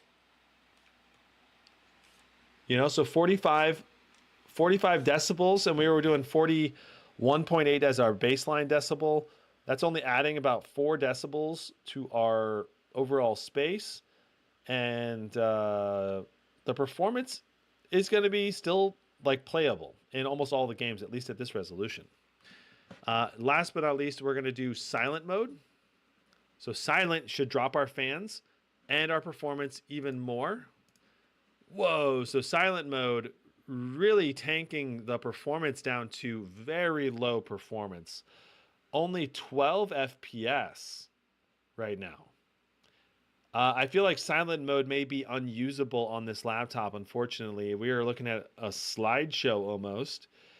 You know, 24 watts, 25 watts is just not enough to play almost anything except the most bare bones games. Like you might be able to play a like a 2D arcade game or something, but that's it. That's very low wattage. You really need at least 40 watts for the RTX 4070 to function very well. Very interesting that MSI tuned it like this. I think they should have made changes here to make that a bit better. All right, let's go ahead and see how loud the laptop is.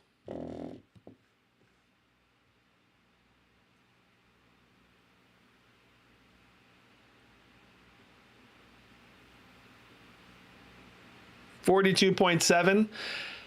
In my opinion, you should probably just run it in balance mode because silent mode's not going to be worth it. All right. All right. So let's go ahead and get our time spy run done. Let's go ahead and focus here. Let's move this. We're going to go back to extreme performance. We're going to go back to cooler boost.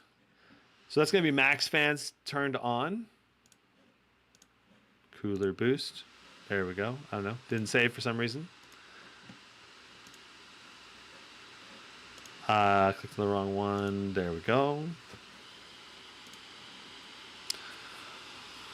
All right.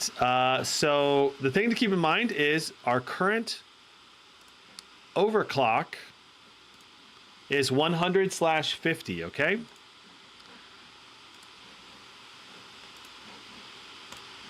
So we're not running this stock. It's not quite stock. It's almost stock. It's just a little bit raised from stock. It's what most manufacturers are doing on their laptops. Their high performance modes add a slight overclock over base. Checking chat here, okay?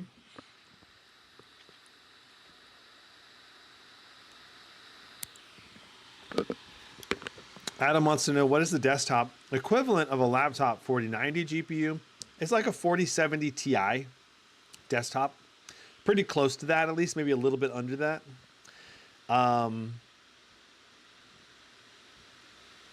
Yeah, like I think the 4070 Ti might be just a little bit faster. It's like a 4080 chip with less VRAM and lower power limit. But, you know, 4080 desktop runs at a higher power limit, so it's faster. What laptop would you recommend for hot countries? So for hot countries, I recommend, like if you normally don't have air conditioning, I'd recommend getting a laptop like the Legion Pro 5i or the Legion 7i, like Pro 7i, or the Scar series or the Strix G16 series, the thicker MSI Raider series. Basically laptops that are designed to have extra beefy cooling and more of a wiggle room on the thermal limits. You know, like this one is not bad when you're doing max fans, but when you're not doing max fans, you're kind of straddling the bare bones line, you know? Obviously, it's going to depend on what game you're playing too, guys. We'll see. Dalton says, I think 8 gig of VRAM is not enough. I think it's enough for 1080p gaming, or in this case, 1920 by 1200.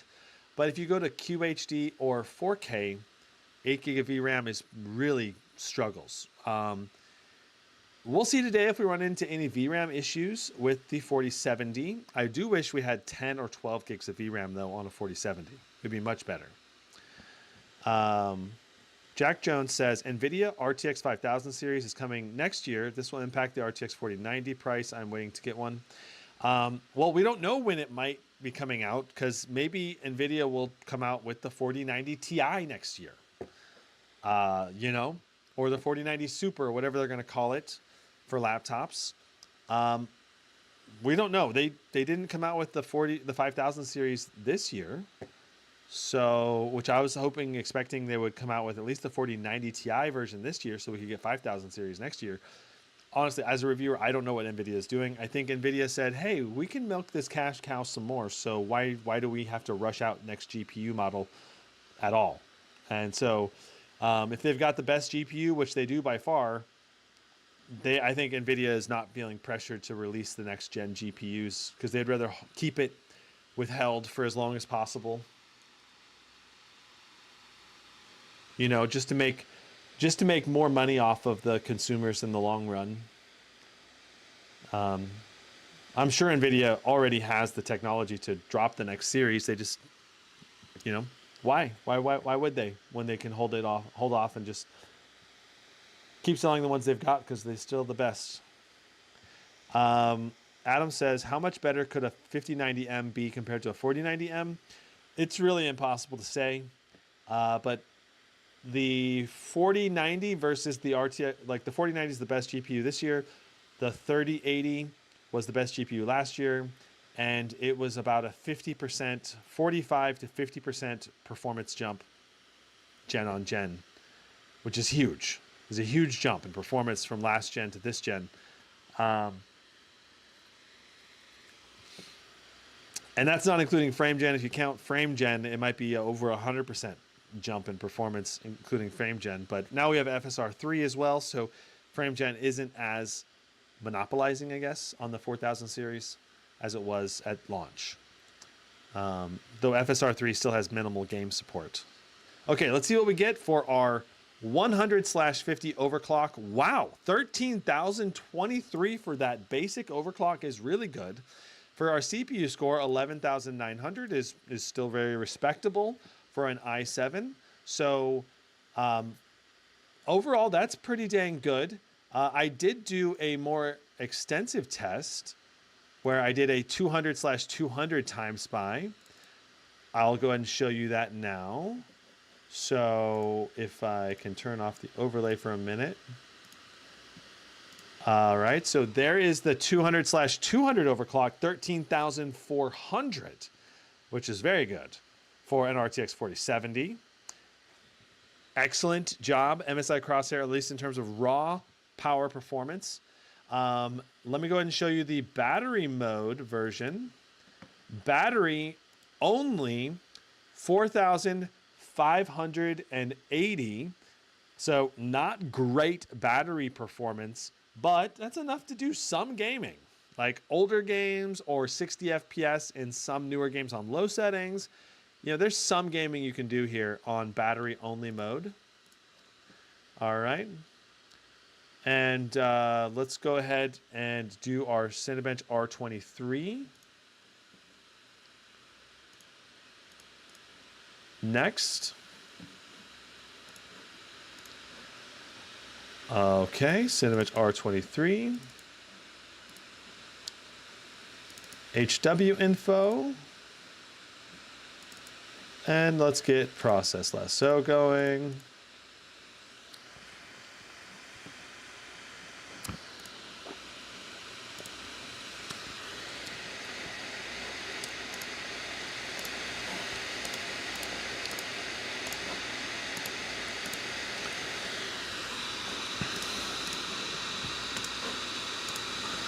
Cool beans.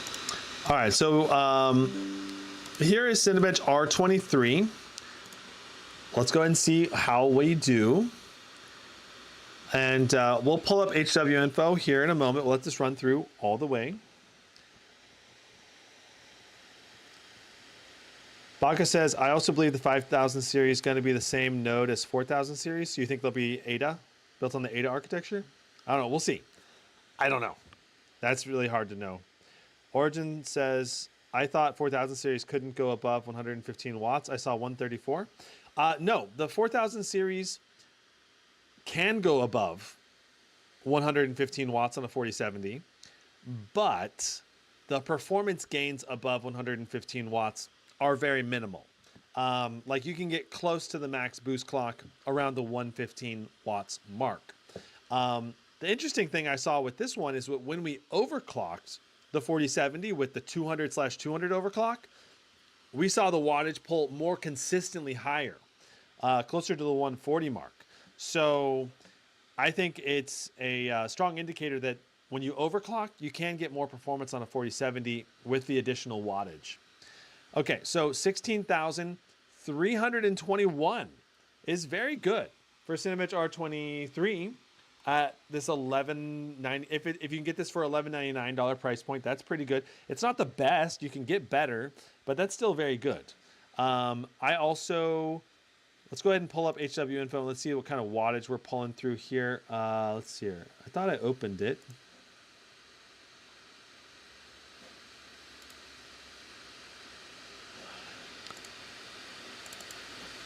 Let's try again.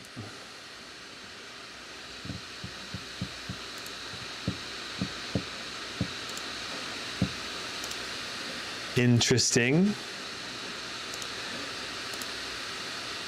HW info appears to be crashing. Let's try closing it forcefully and let's reopen it. There we go.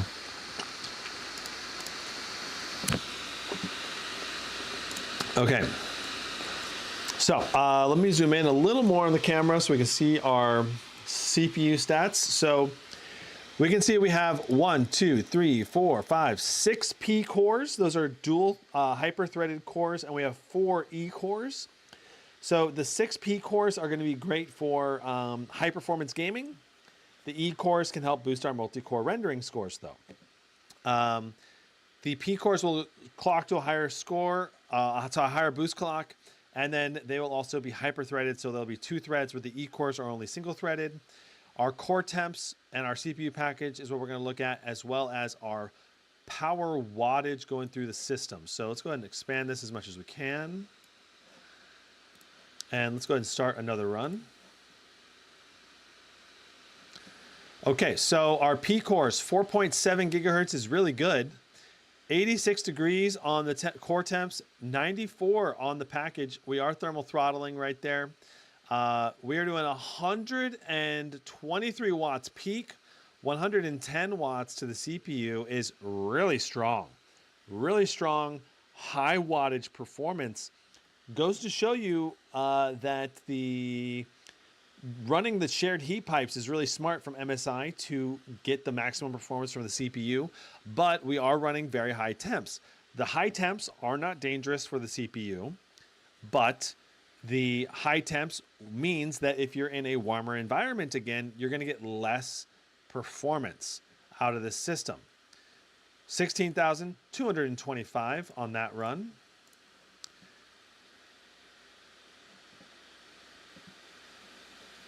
Very high watts, again, 95 watts, 102 watts.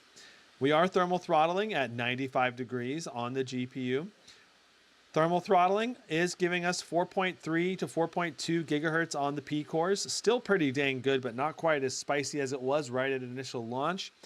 It makes sense. We're going to be thermal throttling down, and we might power limit throttle down even lower, below 90 watts or 100 watts here. We'll have to see after we run it 5 or 6 times to see if the Intel CPU tries to cool itself down a little bit more, or if it just lets itself run at maximum throttle.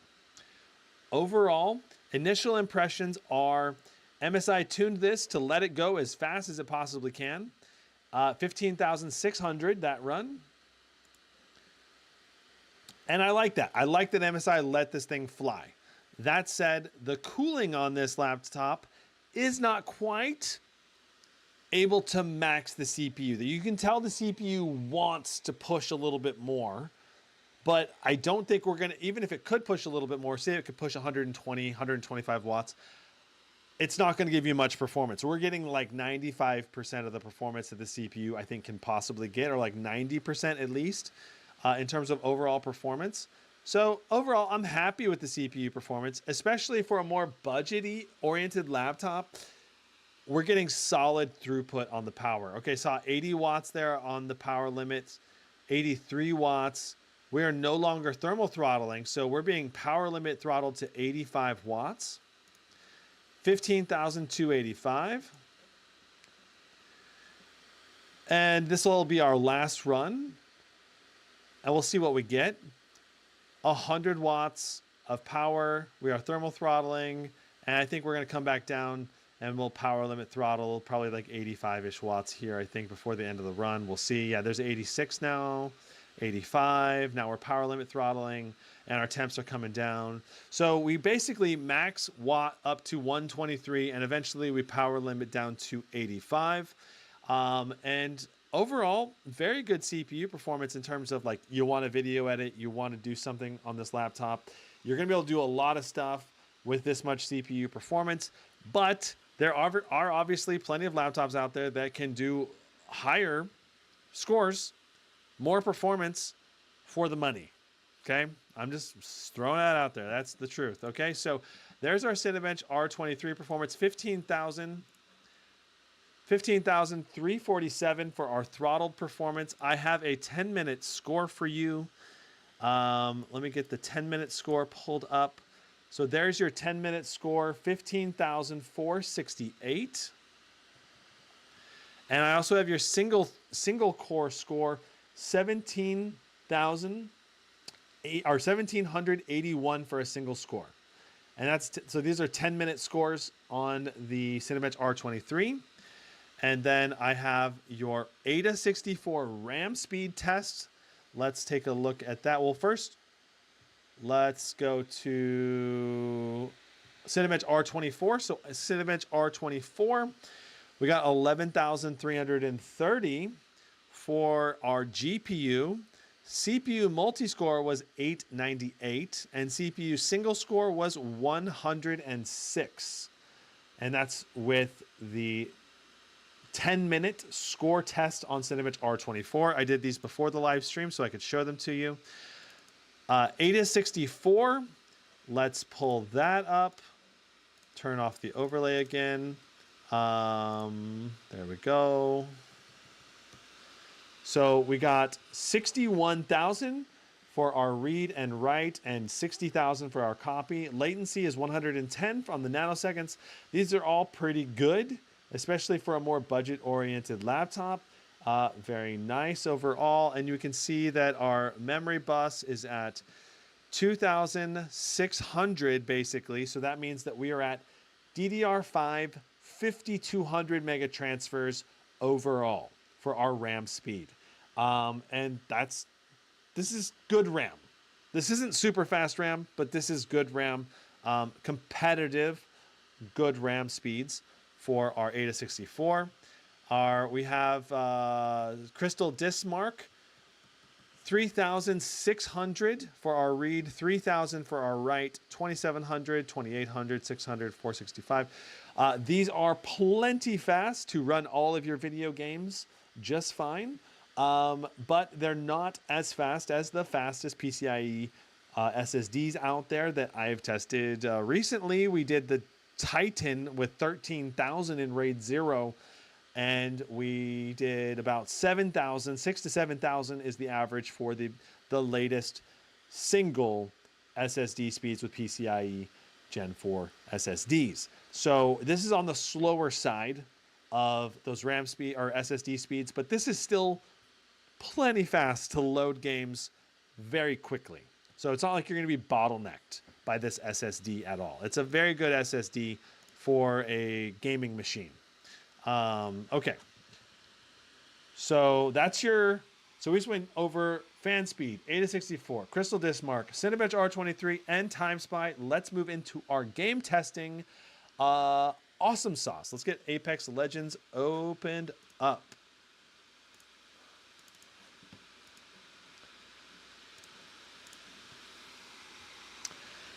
All right. Jack Jones says, what do you mean by thermal throttling term? Great question, Jack. So thermal throttling occurs when the component of your laptop reaches its thermal threshold. So like when you are running your laptop, let's say it's pulling 140 watts to the GPU, which is the maximum wattage. And if it pulls that high of wattage and it reaches the thermal threshold, okay? So if it's pulling that wattage and it's not reaching the thermal threshold, it'll stay at that high performance. But as soon as it bumps into that thermal threshold, it'll drop the performance down to prevent the temperatures from rising further. So ideally, you want to be able to hit the max performance without going to the thermal threshold, so that way you can stay at max performance. So thermal throttling is basically a slight reduction in performance to maintain good temperatures of the laptop to prevent damage from occurring.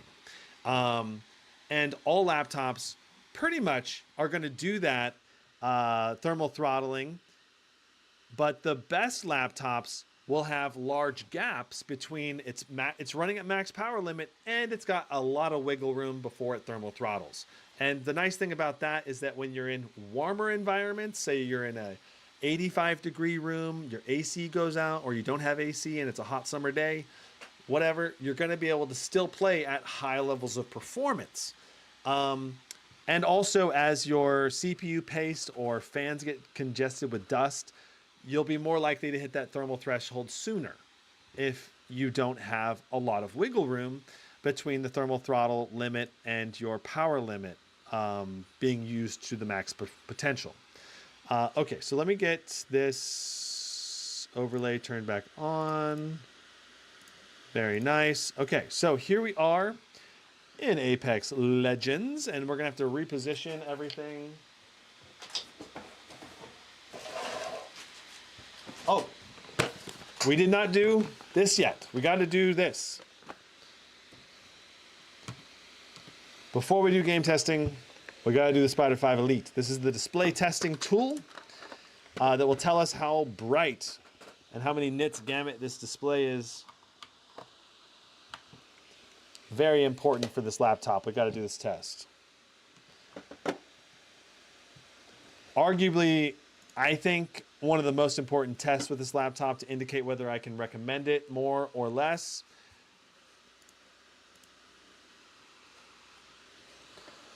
All right, I got to put the code in.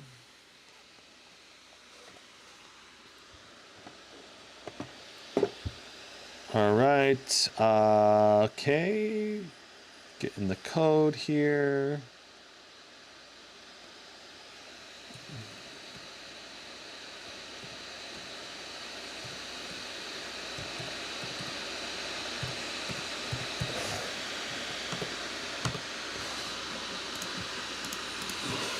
Beautiful. Okay.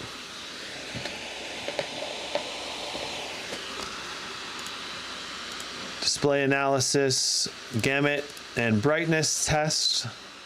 Let's start the test. We're at 100% brightness. I'll rotate this, make sure we're centered. Very good.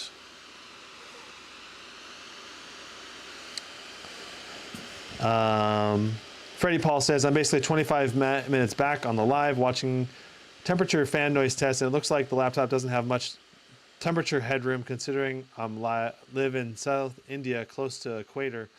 With 37 degrees, the normal temp, I don't know how this laptop will hold up. What's your normal room temperature? My room temperature is normally 73 degrees, 74, 75 maybe in my room, right in that range. We keep the AC set at 73. And yeah, so you're going to be warmer, I believe, by a noticeable amount.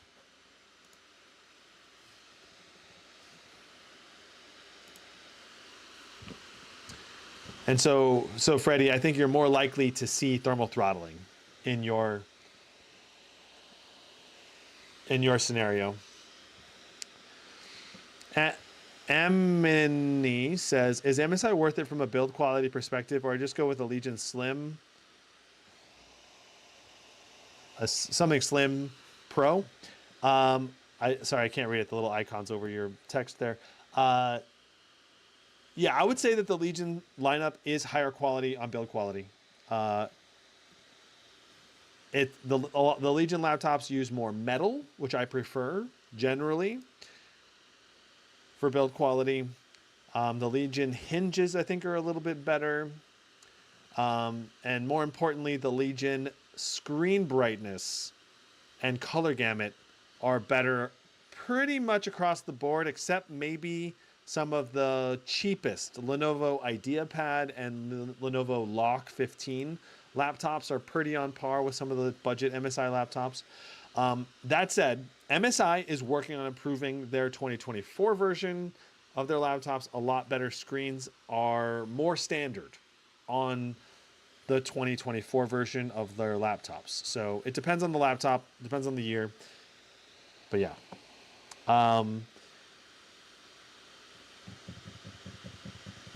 You said Slim or Pro. Yeah. IFR08 says, what about the Pro 7i versus Blade 16 4090? Is it worth 1.2K more for the Blade? For me, probably not. I would prefer the Legion Pro 7i over the Blade 16 because it does have more performance and they're not too different in size. I think that I like the keyboard better on the Blade. I like the keyboard better on the Legion Pro 7i. If Lenovo made an 18-inch version of their laptops, I would consider switching. Maybe. I don't know. I also need a better display. I think the Blade 16 display is just way better than the Legion display. So yeah. All right, here we go. All right, so the Spider 5 Elite underestimates the color gamut by like 7% usually on average. This is going to be interesting. All right, so here we go. Whew. That's some low color gamut, folks. All right, 64% of sRGB, so 71% sRGB. 49, so that's 56% Adobe. 55% P3. 53% NTSC. That's pretty dang low on the color gamut spectrum. Brightness, 285. That's actually a lot better than what we saw last on the Bravo, for example, or the GF65 Thin, some of the other cheaper laptops from MSI. We were doing like 240 nits on those. So this is like 40, 45 nits brighter, but we're still below 300 nits brightness, which I think is kind of the target for budget laptops that you want to hit usually is 300 nits. So I wish the brightness was a little bit brighter. Contrast ratio is pretty good at 1070 to 1. Overall screen quality is pretty bad. That's the way I would describe it. I'm not going to say okay because it's, I think, below okay. Unless you're just not picky about your display, which some people will get this laptop and not even notice that it's a bad display because they just don't know what a good display looks like. Those are the only people that'll be happy with this display, I think. I think this needs to be ideally at least 300 nits brightness and ideally at least 100% sRGB. And we're not even really getting close to 100% sRGB. So MSI needs to up their standard, especially for a $1,200 laptop when it's on sale. $1,400 full price laptop, display quality needs to be upped. All right, 100% sRGB needs to be the bare bones. I mean, unless this was a $1,000 4070, maybe I'd be able to give them a pass on this display quality. But $1,200, even $1,400 full price, that's not quite up to snuff in my opinion. All right, let's move into Apex Legends. Here we go.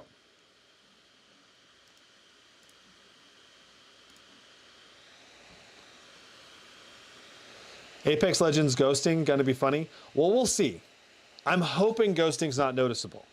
I will let you know if it is, though. I am very sensitive to ghosting.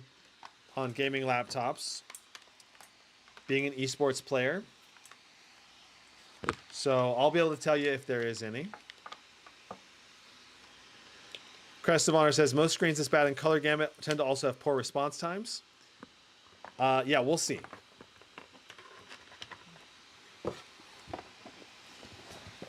I think it'll be okay, but it might not be.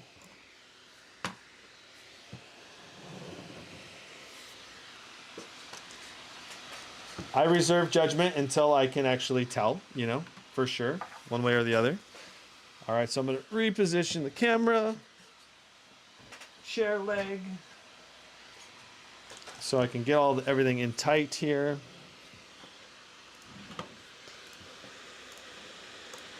All right, we'll go into the firing range.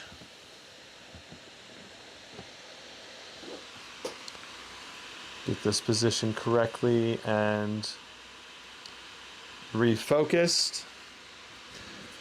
All right, so let's check our video settings.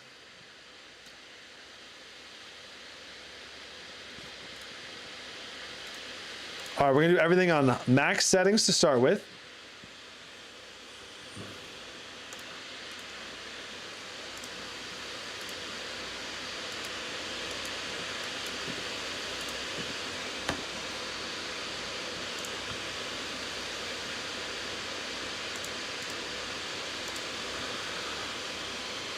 All right, and so keep in mind that we have a 144 hertz refresh rate display on this laptop. So the most ideal scenario would be 144 hertz for our 1% lows. But if we can get our average to be over 144 hertz, I'll be pretty happy with that as well. All right, we're grabbing a bunch of ammo here. Okay, so we do not have G-Sync on this laptop, right? So let me show you what that looks like. Whoa, interesting. So no G-Sync on this laptop, but I'm not really seeing. So normally there's like kind of vertical line breakups that occur. Maybe if I move it faster, I'm not seeing the vertical line breakups happen. We don't have VSync on. VSync is disabled, so, and we do not have G-Sync on this laptop. I can't see the screen tearing happening, but I am kind of seeing the ghosting. Do you see how there's lots of little lines on this? That's partially from the ghosting happening because we're moving it so fast that the image is not being drawn in quick enough and clear enough to give us a more precise image. So things that are going really fast are gonna have ghosting on this display. Okay, moving my mouse, it kind of looks like basically the image being a little bit smeared when you move it really fast. Okay, so that's what ghosting looks like. And like when we're not speed switching our camera angle, right? When we're like aiming on a guy, I mean, it's not like horrible to aim with a little bit of ghosting. It's not completely debilitating for our aim, but it's not great. It doesn't help our aim having it be a little, you know, little smudge happening on the quick movement of our character moving left and right. Let's customize the LED, customize range. Let's have the guys strafe side by side. So this will make it maybe the movement of, you know, like kind of like the ghosting a little bit more obvious to you. I don't know. It's kind of hard. Like it, honestly, the ghosting's pretty minimal when you are just aiming on someone. The ghosting is the big issue is when you need to like do a quick turn, switch, and you're like, wait, where did the person go? I can't follow them or find them because the image is not clear at a quick glance. And that's where I'm like a little bit, that's where I'm primarily disappointed in terms of the display's image quality. And also from an esports gaming perspective, it's a distinct disadvantage having this much ghosting happening. And it's only 144 hertz refresh rate, which is also a bit of a disadvantage. You know, because a 144 hertz refresh rate it's good for gaming. It's great for gaming, but it's not nearly as good as a 240 hertz or 300 hertz response rate monitor. The good thing is our performance is really good. 200 FPS on average with max settings, 139 for our low is exceptionally good, which makes sense. I mean, we're running full HD plus, which is generally speaking a pretty low resolution. So let's go ahead and switch all the settings. Now we're on low settings in Apex. Let's see what we get now. Wow, we are so fluid. Like, I can tell the response time feels a little bit smoother now, even though it's only a 144 hertz refresh rate. The frames get drawn in a little bit quicker. Just makes it a little bit better for aiming, you know. That's why I play Apex on low, because I want to have the best aiming experience possible. And like, I could certainly play Apex on this laptop, but it's definitely not the optimal experience I look for in an esports gaming laptop. All right. Reviewing our stats. 80 degrees on the CPU is good. 76 on the GPU is also good. 2520 on our GPU boost clock is great. 45 watts to the CPU. Great balance on the thermals on this laptop right now. I like it. Just not the screen quality. All right, let's go to a match now.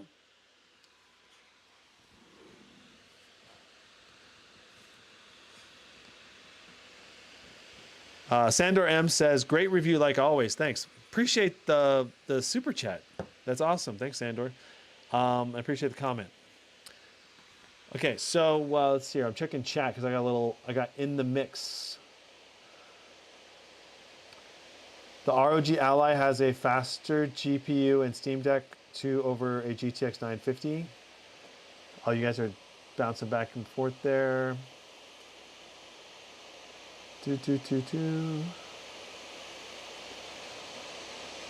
Dennis says, hey guys, I'm foreign. I will come to USA as a tourist soon. I need a laptop and I saw a Legion Pro 7 for $4090 at Betting H Photo for $2,500. Is it a legit dealer? Can I trust it? And is 5000 series worth waiting for? I mean, 5000 series may be worth waiting for. It might not be worth waiting for. We don't know yet until it actually comes out. B&H Photo is one of the dealers you can... It's a legit store, but their return policy is pretty meh. That said, if you're a foreigner coming into America, you're not going to be able to probably return it anyway. So I would generally recommend buying from a store like Best Buy. You could buy directly from Lenovo themselves. If you're buying online, getting it shipped somewhere so you could pick it up when you're in America. Just have it shipped to some place in America. I would buy either directly from Best Buy or Lenovo if you're going to go Legion. Those are the two places I'd recommend buying from. All right, so here we are. I've just refreshed our FPS. I'm going to turn the sound on so we can hear guns. And I'll see if I can hear any audio separation left, right. Accidentally put my spacebar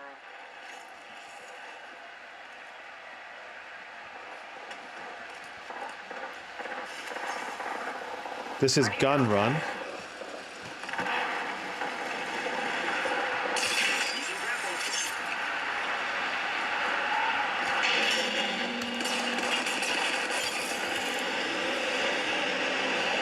For some reason, my Hemlock was in single fire mode.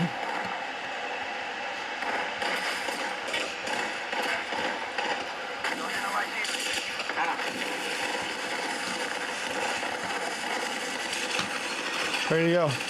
See, that was hard to track that guy's movement because the ghosting was so strong that I was hard to follow his movement.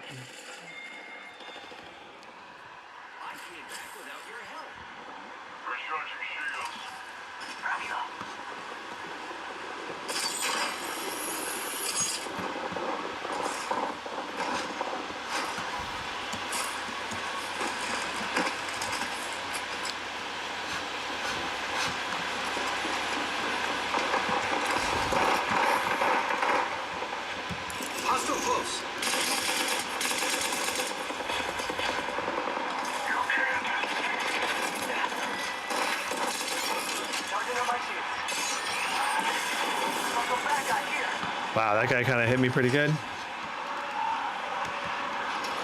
Let's go ahead and heal. Whew.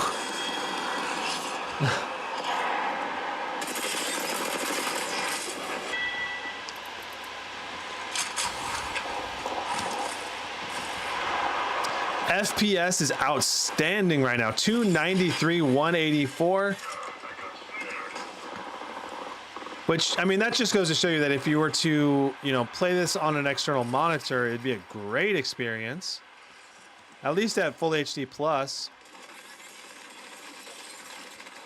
Hard to track a character moving side to side really quick. I mean, it's hard to track him regardless in Apex, but it's extra hard when there's a bit of ghosting on the display.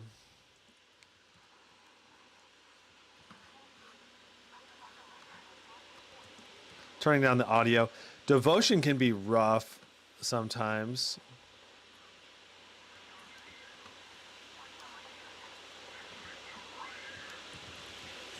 Enemy right here.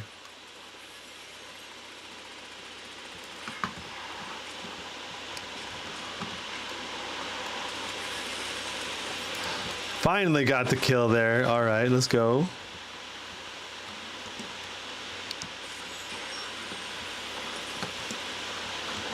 Oh no. I messed that up. I jumped off a hair too soon.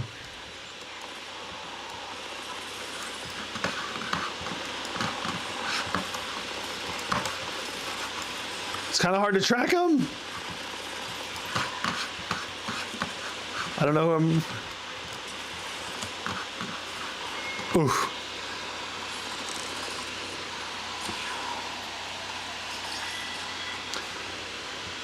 It's...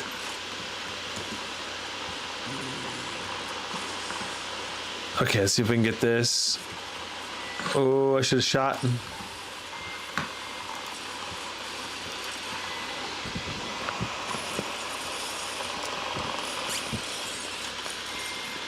I really need my teammates to carry. We are in the lead right now. Let's see if we can win this round. Shotguns can be pretty rough in gun game.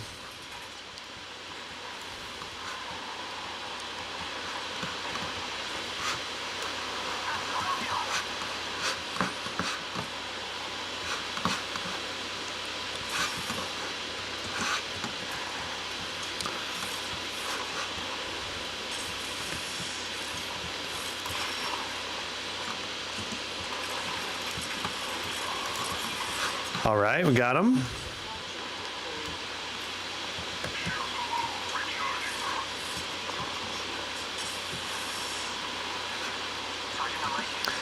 I don't love going up here with only a longbow, but whatever.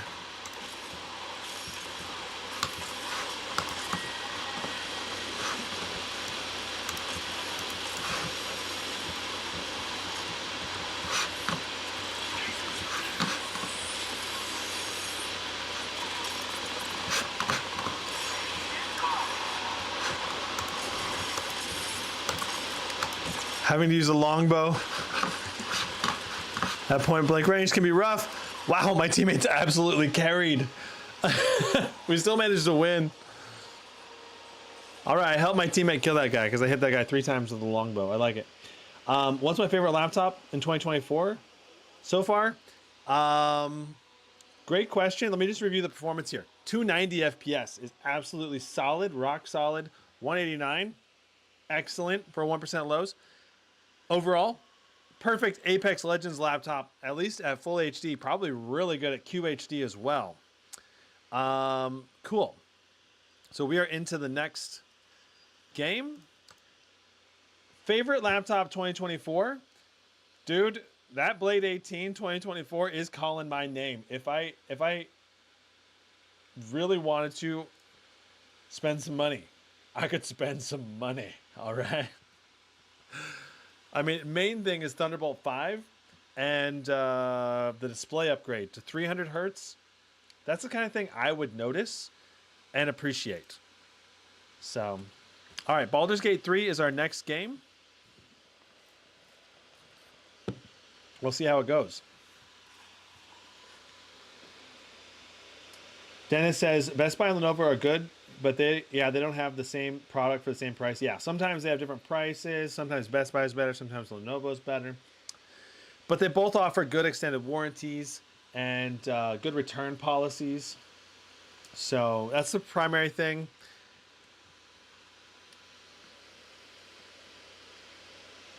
Feroz Shriya says, this isn't just an assumption, but if you can get the 4090 or 4080 Super, I'd grab that. I imagine $200 plus $300 on the 5000 will probably be 10 to 15% increase of speed.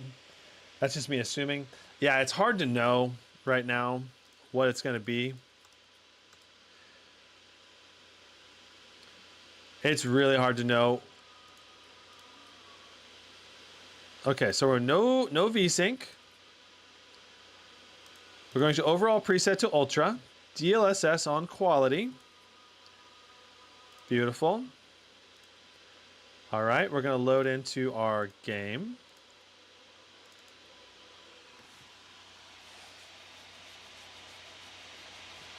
Crest says, man, a Razer blade has been my want for years, but the 18 is too big and the 16 is too expensive. Glad to see the models this year are good. Yeah, I feel you. I mean, I don't think that the Razer is the right laptop for anyone that's looking for bang for the buck.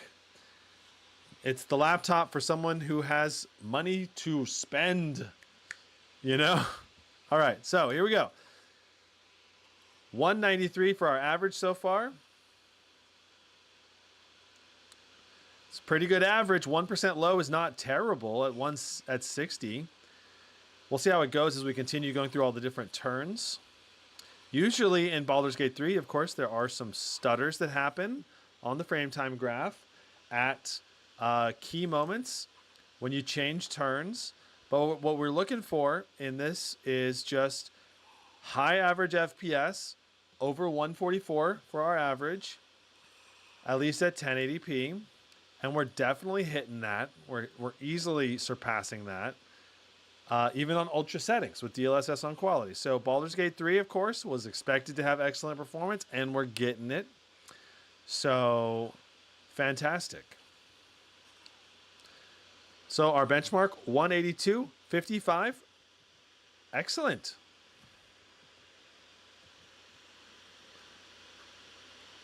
Next up, Cyberpunk 2077. This is going to be interesting.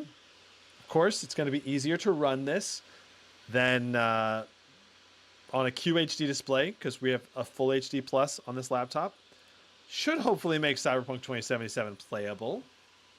We'll see. Assassin's Creed Valhalla graphics is amazing. I have not played it, except when at CES. I think I played a little on the Blade 18, but Assassin's Creed still has some of the best water rendering and physics outside of a few other games like Sea of Thieves.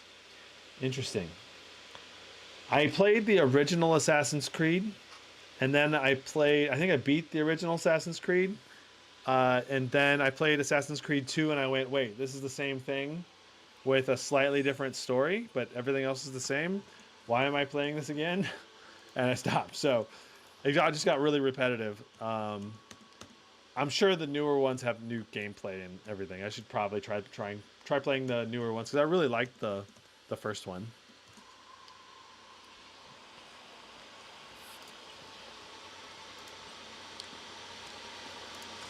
All right, so full screen, 1920 by 1200, ray tracing ultra, DLSS on quality.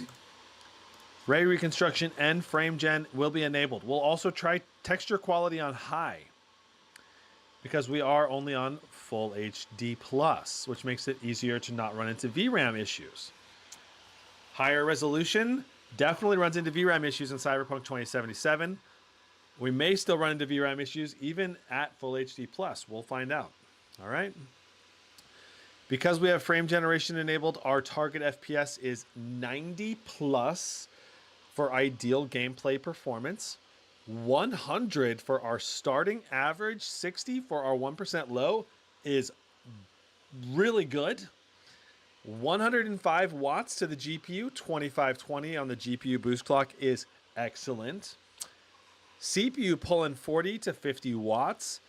Excellent. So far, temps are looking great in the 80s and 70s on the temps. We'll see how we do over an extended little bit of run here. But things are looking fantastic. Cyberpunk 2077. And, you know, when you're playing a game like this at full HD plus with a 4070, that's where I think the 4070 shines really, really well. When you go to QHD resolution, the 4070 will choke unless you adjust the settings. So you really got to be, you know, we're pushing the VRAM limit right there, but it didn't cause stuttering. So we're right along the limit. We had, looks like, I can't read it. Looks like 95 or 96 FPS for our average. We'll turn off the overlay for a second. 98.5 for our average FPS is rocking. You know, that's great. We don't have to do any adjustments. Just run that sucker on Ultra. Next, Dead Space. Let's go. I should mention Origin and later games for water. Oh, okay. Jack Jones says Blade 2024 will have Thunderbolt 5, which is awesome, man. Yeah, I agree. It's really cool for eGPU support and external monitor support. Damn, that was a terrible screen playing Apex gun game. Freddie, you're just like behind, man. You should just skip ahead to be current with us, so you can stay on top of the comments. That's funny. You're like delayed. Red Dead Redemption 2 is out of the box. Game 2 I want to play too. I bought it in spring sales on Steam. Yeah, this laptop would play Red Dead Redemption just like flawlessly on ultra settings. Just set it to ultra settings with DLSS on quality and it'll be like super smooth at this resolution. Even QHD it would be pretty smooth, but not like really high FPS. Like you play this at this resolution, Red Dead will probably be over 100 FPS or close to. All right, display options. Full screen, 1920 by 1200. Anti-aliasing, DLSS. We're going to go to quality. Graphics are going to be on ultra. Beautiful. Let's continue. All right, so we've got our average FPS. I expect some stutters as we turn initially. It's pretty normal in Dead Space. 129 FPS is exceptional. You know, lowering the resolution, we're really able to capitalize on the GPU performance of the 4070. Like, I think the 4070 shines at 1080p full HD level resolution.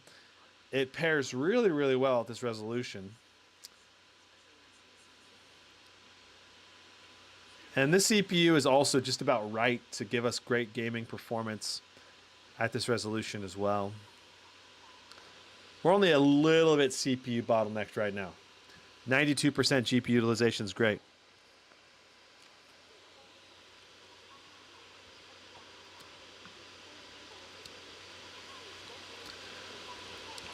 All right, so here we are at the start of our benchmark run.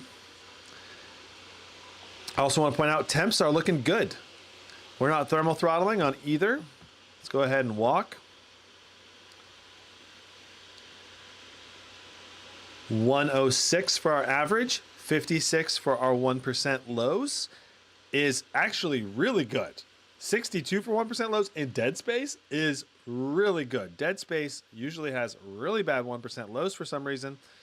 I mean, we are getting some here coming up here on the 1% lows, but overall it's far steadier than usual in most versus most gaming laptops, which is interesting. 116 for our average, 56 for a 1% low. Dead Space, high FPS gaming at Full HD resolution, ultra settings. Excellent. Dragon's Dogma 2. Let's see how we handle Dragon's Dogma 2. If you recall, the Omen 14 was like 40 FPS. Let's see. That was with the RTX 4070 at like 2.8K resolution.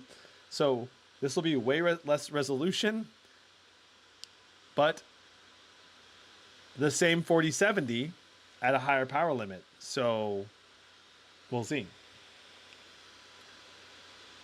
Firas says you'll have 60 plus FPS all the time, so it's all good, especially for single player title games. Man, that frame time graph is chaotic. Can we test Jedi Survivor? I know that game is still a technical mess CPU wise. I don't have it installed. Maybe I should bring it back because see if they optimized it. I did do tests on it. I was testing with it as one of our benchmark games for like a month or two last year when it first came out. So if you want to see some Jedi Survivor benchmarks, you can go check out the first month it came out. I used it basically as one of the games across a few different laptops. Okay, 1920 by 1200, 144 hertz. DLSS on quality. Everything else is maxed out. All right. Let's load in. Let's see how CPU bound this game is. Yeah, this game, very CPU bound often, especially since we're at 1080p. All right, so here we go. Let's see. I think a benchmark is going to be like, we're going to start down the road a little bit and we'll run towards the middle. Oh, we got guards coming after us because we started killing guards. That's right. Okay. Well, whatever. We'll just run through the benchmark regardless. 62 FPS, 32 for our 1% low is not too bad. Wow, our GPU is so GPU bound. It's nuts. We're only 49% GPU utilization. Whoa, we were stuttered so hard there. 54 FPS on average, 21 for our 1% low. I mean, it's playable. It's very playable. We'll get a lot better FPS also out in the wilderness. And this is one of the most dense city areas in the game. It's like the most populous city, and this is nighttime with ray tracing. So basically, this is kind of worst case scenario right here, 5421. I'll reset our benchmark graph and see what our 1% lows look like out here in the wilderness. And once we get a little further, I'll also just go ahead and reset the benchmark graph one more time for us. Okay, benchmark graph, reset. Okay, this person's interrupting my gameplay. Oh, it's a pawn. So wow, a level 9 pawn is actually really good. Let's get rid of my crappy pawn. I don't know where. This is a level 3 guy. We'll dismiss him. Cool. We'll give them a gift of bone. Enjoy the bone.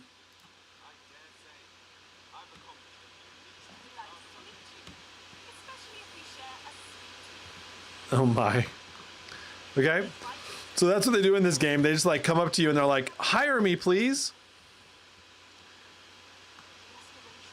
Oh my gosh, I don't want to hire. It's like everyone you run by is like interrupts you, stops your gameplay. It's pretty annoying. All right, so we're doing 80 FPS out here in the wilderness. GPU utilization up to 98% now. That's huge.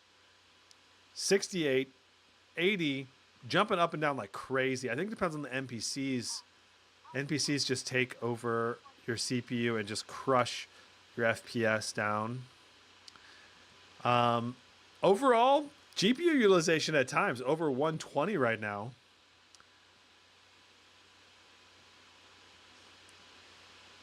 .5 gigahertz on the CPU.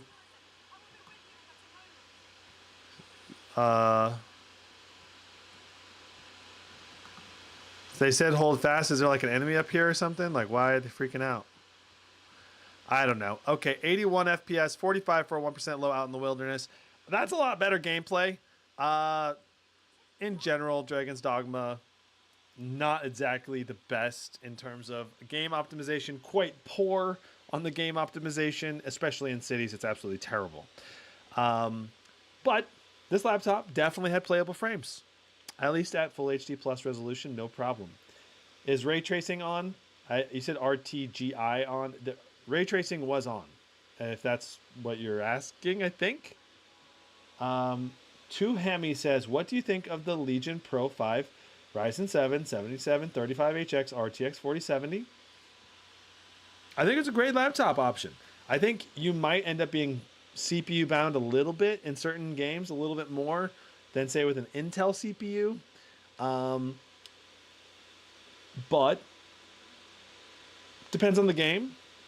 And I don't think it'll happen too bad. It'll generally, the CPU will keep up with the GPU most of the time. So we're ultra graphics preset.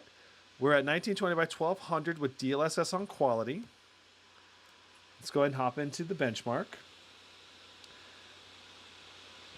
I think I would probably rather have an Intel i7 13700HX, but it's probably going to cost more money than that Ryzen 7 series CPU. So, all right.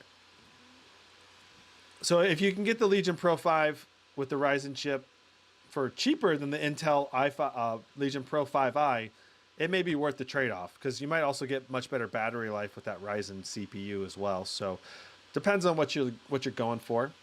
I think both laptops are good though. It's not like one's terrible and the other one's good or something. But all right, so frame time graph struggling a little bit right there, but not too bad.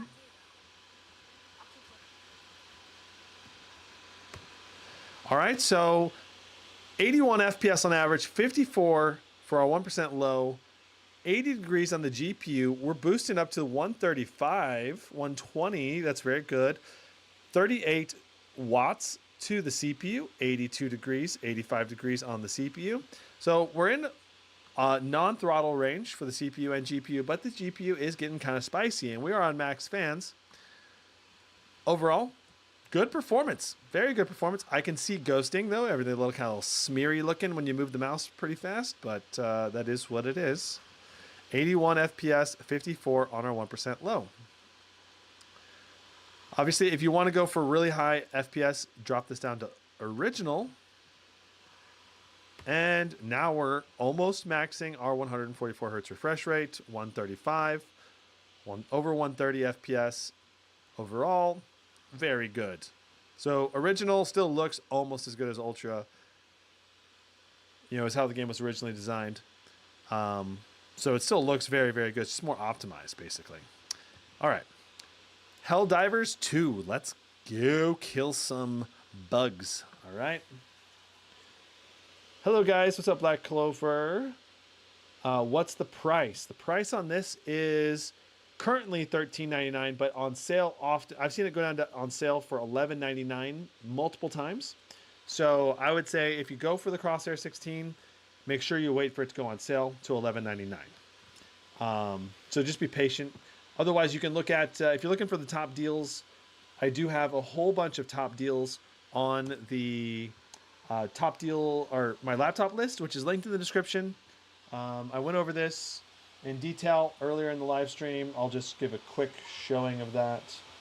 So right here is the list, and here's the top deals section. There are links on where you can buy all of these deals on each of the listings. So you just click on the little expansion button, and that'll take you here. You can click these links to go to wherever the deal is. And there's a lot of good deals right now. Some very good deals. All right. Sweet liberty. We got to bring some liberty to these bugs, all right?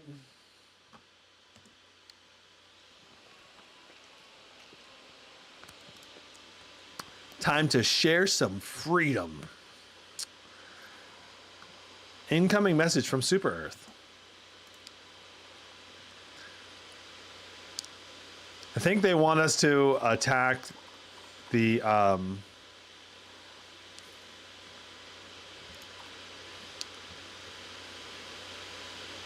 yeah, they want us to help defend from the Terminators right now, but we don't care. We're gonna go on an eradicate mission because they're more fun.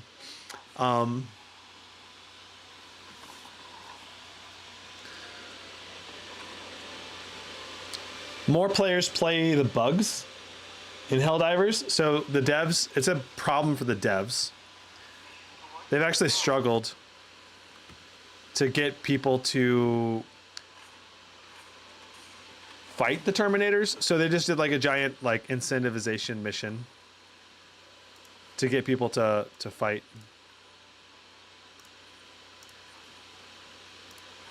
Let's do that, and let's do that. Sure, let's do it. Hopefully I get some teammates to join me before I die a bunch of times, because we may not be able to beat the mission if we don't get teammates to join us.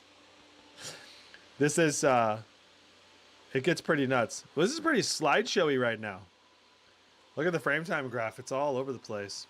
Usually it's a bit smoother than that when you're loading into missions. All right, so we are going to call down our turrets first thing.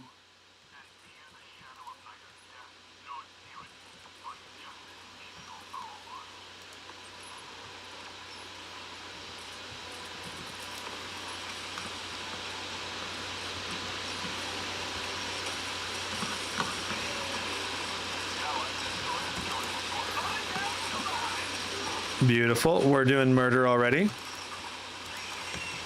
All right, I've reset our frame time graph. Wow, we're doing 98 FPS. I didn't check our settings. We'll need to check our settings. And we're gonna have to do it when we're getting killed, probably. Oh my.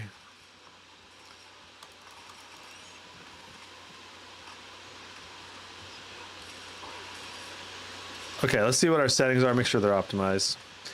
All right, ultra, we're gonna go to quality. All right, and graphics, we're gonna go to the ultra preset, okay? Textures are on medium already. The devs are pretty smart. The devs are pretty smart about making sure to lower the textures on certain GPUs. They're very aware that certain GPUs can't keep up with the VRAM requirements. Oh boy, I'm out of ammo. Oh my. Give me supplies. Whee. I don't want to hit my teammate. There is TKing in this.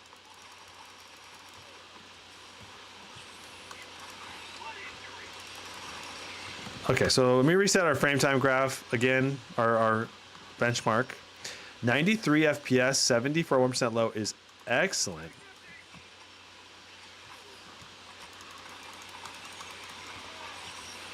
Oh, I got team killed by Redskin Samurai. Oh man. He done did the murder on me.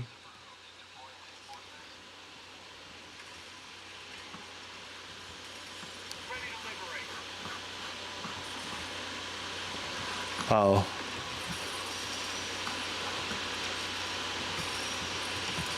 Call on teammates. Oh, it's a big mama jama.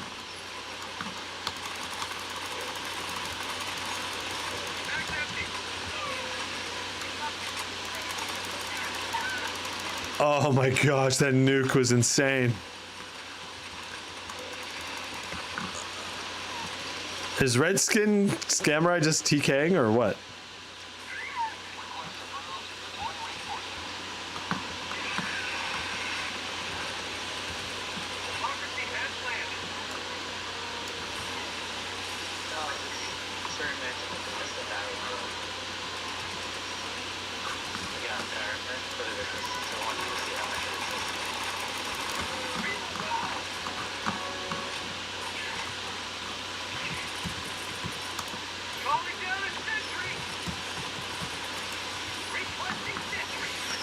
He's got that arc gun.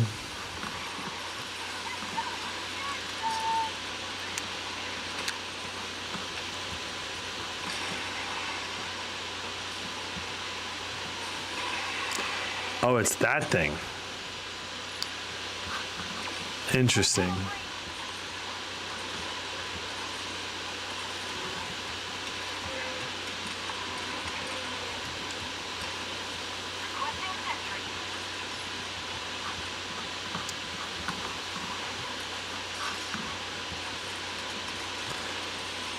Interesting.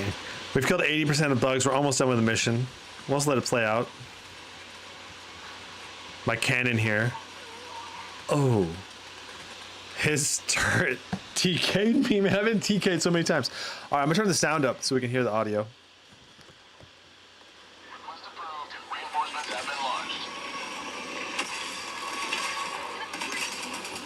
Reporting to the front. Sorry if the mic gets echoey, team. It'll just be for a minute here at the end. We're almost done.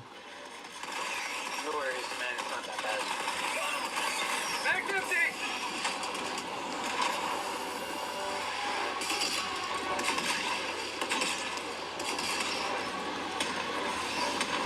Mission at 10 minutes remaining.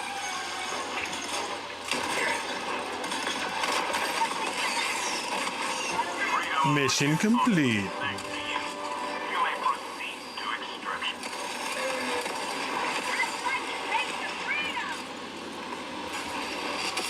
Pelican 1 extraction request confirmed. Shuttle inbound. Bum, ba-da-dum, ba-da-dum, Sequence initiated. ba-bum.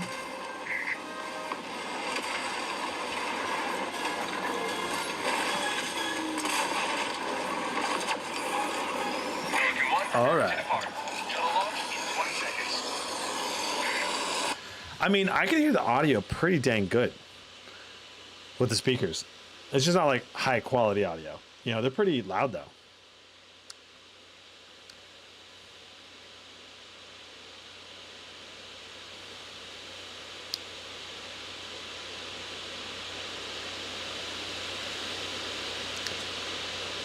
Shabam. So we averaged 96 FPS, 71 for our 1% low. That's pretty dang good. Good gaming experience, and Helldivers 2. Giant thumbs up there.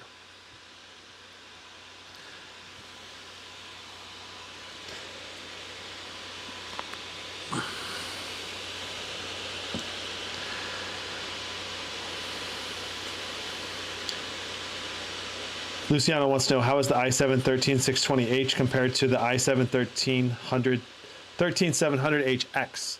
So the 13700HX has a lot more cores and threads and better multi-core performance. And it also, I think, clocks a little bit higher for the cores, the P cores. So besides the more cores, it also clocks a little higher. Could use a little more wattage. It's a higher potential gaming performance, I think. Higher RAM speed. Overall, just a little bit faster, though. It's not like a huge difference. Maybe 10 to 20% faster in CPU-bound games. The i7-13620H is still pretty good. All right. We still got the most kills. 68 kills. That's what counts. GG, everyone. Thanks for playing. All right. Hogwarts Legacy is next. Let's go. Seems like a funky screen size, not 16 by 9. No, it's a 16 by 10. 1920 by 1200 resolution. Samurai sniping us. Yes, he was. We got TK'd like 5 times than that Helldivers. Or 4 times? I don't know. It was a lot of times. More times than normal. I can tell you that much, okay? Black Clover says the Aorus 7 screen is fairly color accurate. 100% sRGB and 80% for the other two. Yeah, I think the Aorus 7 is pretty good. I do like the Aorus 7 overall as a laptop. For an esports gamer in particular, I think it's the best option around $1,000. Pretty close to the best option, at least. Because the Intel CPU is enough to crank the FPS in those lightweight esports titles. And it's a really high fast response rate display that's bright enough and colorful enough to be enjoyable. Jack Jones wants to know, what is the best 4090 gaming laptop you recommend with decent fan noise and the price $3,500 to $4,000? I mean, I didn't need a little more information than that, Jack Jones, because you know, what size do you want? Do you want a 14-inch? Do you want a 16-inch? Do you want an 18-inch? Do you want it thicker? Do you want it more portable? In that price range, the Scar 18 is one of the best for ultimate gaming laptops. And if you want to save some money, you could go for the Legion Pro 7i. It's going to be undercut the Scar 18 significantly. It's going to be more portable. And if you want something super portable, you could go for like something like the Zephyrus G14 with the 4090 2023 edition. Depends on what you pick your poison, you know. 16 or 18 inch. Yeah. I mean, I'd say the Legion Pro 7i is a easy to recommend option. Scar 16, Scar 18. I like the GE78, but there's no G-Sync on it. It's main downside. All right, so here we are. Hogwarts Legacy. Ray tracing is going to be on ultra quality, DLSS on quality, frame generation enabled. All ultra settings, ray tracing enabled. Let's hop into Hogsmeade, the most character dense place besides maybe Hogwarts. Usually tends to bottleneck the most.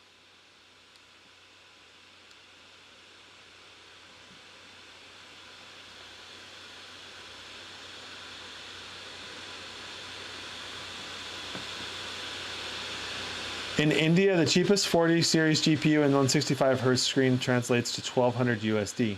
Okay, interesting. Okay, so here we are in Hogsmeade. This isn't the benchmark quite yet. We're looking for stuttering to occur, and we're getting quite a lot of chop. Hogwarts Legacy went through some big optimization rounds, but we're still getting a lot of chop. Why?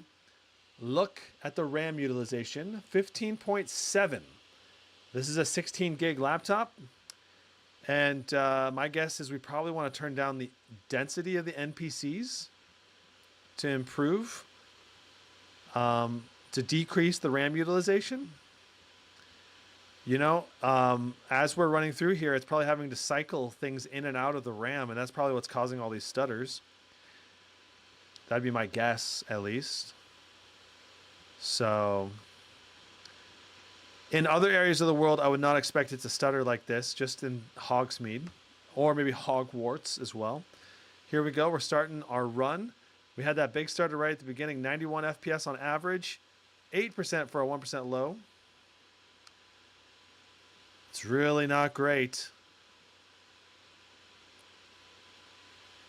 We're pretty CPU bound right here. 57 watts, only 80% GPU utilization. All right, 86 for our average is good. Even with frame gen, that's pretty good. 21 though for a 1% low is, that's pretty ugly, and definitely very noticeable. And it's just kind of sad, you know. So I'm guessing if we turn off ray tracing, that'll probably fix our problem. Let's flip ray tracing off and see if that solves our stutter or not. Here we go.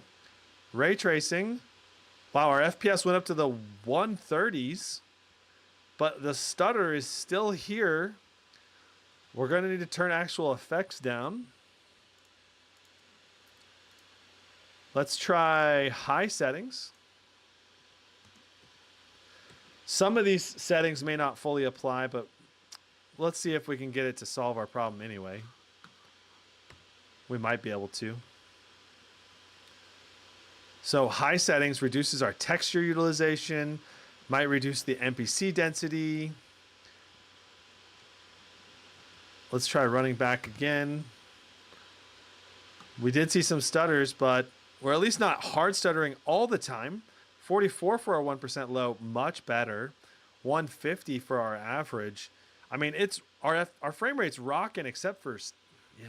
I mean, just get 16 gigs of RAM. I think we'd be better off here. Or, you know, might have to lower the settings some more. Wow, we ended up with 16 for a 1% low at the end. Let's go to medium. And, you know, restarting the game also might be required to get our full implementation of the settings, but wow, 180 is so good for the FPS now on medium settings. Medium does look pretty good in this game. Textures are kind of noticeable on the reduction, though. Yeah, much better on medium. Notice our RAM utilization now went down to 13.8. We're no longer being RAM stopped constantly. And that definitely helped us out. Much better. Okay, so got to go down to medium settings to get it to not stutter. Or upgrade your RAM to 32 gigs. One of the two. All right. Next up, we have Illuvium.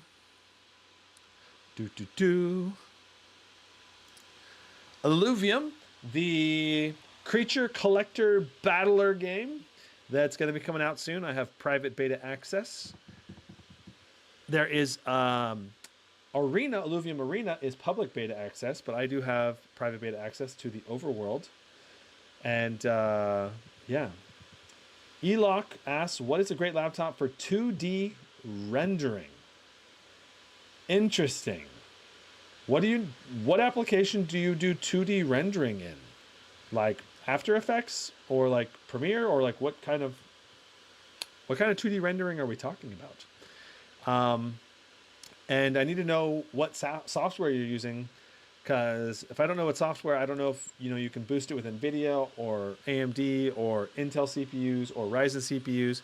You want to know what hardware accelerators you can use to maximize your performance. Okay, so we're going to do Overworld first.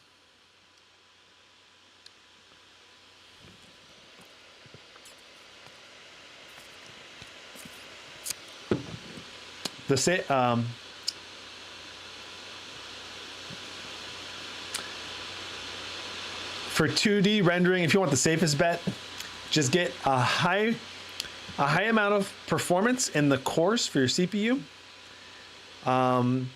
Like look at my Legion Pro 5i review that I did recently, or Legion Pro 7i. Both of those are really good depending on what your price point is. And then you want to make sure you get a powerful GPU. Those two things put together are the key. And wow, we are maxing our VRAM, I think, at 7.3. Pretty sure we're maxing that sucker. And we are stuttering a lot. So we are currently on DLSS on quality, epic graphics settings. Let's go down to medium. Let's go to medium and see how that affects our performance.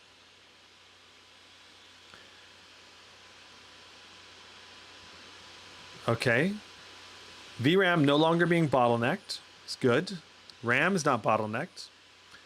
We are CPU bound at 35% CPU utilization, 77 GPU utilization. We'll reset our benchmark graph. We're still getting some stutters as we're running around here. Oh yeah, let's grab this rock. So this is a game where you will run around and you can battle and collect creatures. I pressed the button. Okay, there we go. I pressed the button to make the mouse appear. I'm not sure what happened. This game still needs a lot of optimization, but the graphics are amazing. The character design is really amazing. I am personally really looking forward to this game.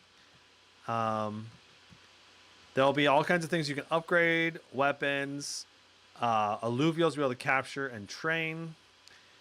And there'll be different areas of the world to explore. And of course, the creatures that you capture and train will be tradable whenever it comes out. So I'm really looking forward to playing this. And like the grass, even on medium, the grass looks great. On epic, the grass is like more filled in and full looking. But currently, the way to capture creatures is by shooting these portals. I missed it, I guess. You have to hit the portal. We can capture this creature, though. Let's go up here. There we go. Got those. Or I hit it. I did hit it. Okay. I didn't think I missed it. Okay. So I could scan this to see what kind of creatures I could capture in here. And then if I had the energy, I could go in there and try to fight them. So those are the creatures that are in there. And we'll go into an arena battle in a moment so you can see what that looks like. But in the future, very soon, actually, I think in a week, they're about to launch the private beta with all of the creatures. I think it'll actually be public. It'll be a public beta, I think, where that you can go capture all the creatures in the overworld, and they'll be doing an airdrop where they give out funds for people doing beta testing to encourage people to beta test the game. And I'm really looking forward to doing that. I'm definitely going to be playing a lot of hours in that when it comes out. I think it's the 16th of April, if I remember correctly. But medium settings, we're rocking the FPS graph now. And now that everything's loaded in, it seems to be playing really well now. It's just they need to load everything in better with this, with the game that we currently have right now. You got a wingsuit, you got jump jets, you got jetpack, you can slide on the ground. I love the movement in this game. And the biggest thing for me about this game is that you'll actually own the creatures you capture, and you can sell and trade them with other players. And they'll be, so whenever you capture a creature, what it'll do is it'll write that creature on the blockchain. And so now you can trade it with another player. And then you can collect the creatures, make a team of them, and go into battle. And I'll show you what that looks like here. So we're going to play casual versus AI. And this is going to be like a match against an AI player. So not a real player. But they've got a much better deck, I think, than me. I need to switch my deck. I haven't played Illuvium in the last like week and a half or so since they updated the whole new system. So in every couple rounds, I think you can pick one of these things. So gain 1% attack for every 1% missing health. Gain 350 health, 30 physical resist. Every 3 seconds, highest health enemy takes 100 pure damage and has their healing reduced by 5%. Ooh, interesting. Some good options there. Let's see if we can do 3 bulwark to start. We'll go 3 bulwark to start. All right. And let's go. So 3 bulwark gives all my guys additional resistance to do damage. To resist taking damage. So it basically makes them tankier. I don't think we're going to win this round. I don't have a good set of characters right now. Out, but it's going to be close, actually. It's going to be really close.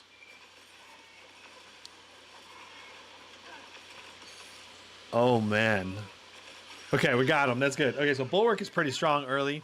So on the left, you can see your team's stats and upgrades, and on the right you can see the enemy teams. They don't have any current affinities or classes. Gain 25 energy resist or 2% max health regen. At 10% health, become indomitable and deal 150% more damage for that duration. Enemies in a medium area lose 3% max health per second and have 30% reduced healing. Ooh. Yeah, we'll do corrosive. We'll drop another bulwark. We'll drop a healer boy right here. The healer guy should help keep all my bulwark guys healed up. And then we will drop 2 DPS units down. No, we'll drop another bulwark. So we're going to go 5 bulwark. That's going to give all my guys 80 extra resist for all my bulwark guys, which is going to be really good. All right, and we'll do it like that. Bang. All right.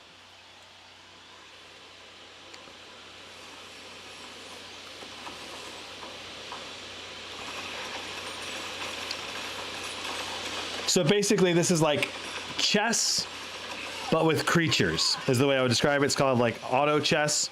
There's another way that people have described it in the past. And yeah, I love this type of gameplay. It's great for exercising while I play. That's why one of the reasons why I love it.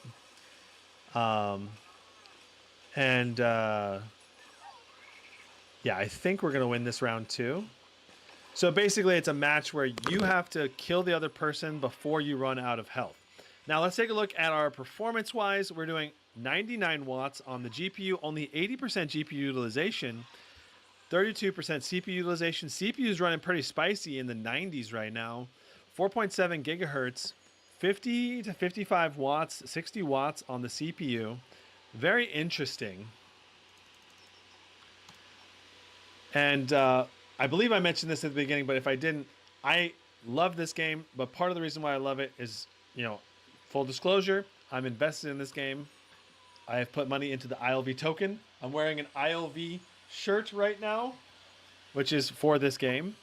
And yeah, I mean, I think this game is going to be awesome. I'm like stoked about it. And that's why I invested in it, because I'm so stoked about it. So, all right. So we're going to go upgrade our healer to the max.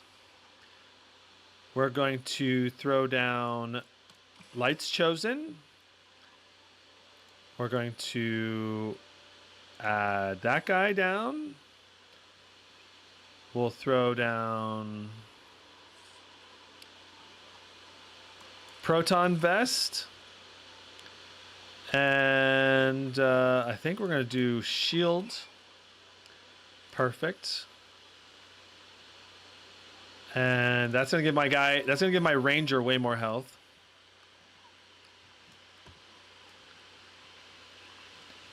All right, so I've used all my mastery points. Let's put the Sapping Hex on this guy. All right. Let's see if we win this round. And this will be our final round. And we'll move on to our next game. But Illuvium, I think, is one of the reasons why I love it, and one of the reasons why I support it, is that since it's a crypto-based game, it's actually governed by the community. So people that own the ILV token can vote on how the game will be changed. And there's a governance team that is voted in by the ILV holders. So, like, I've voted several times on who I want to operate and improve the game.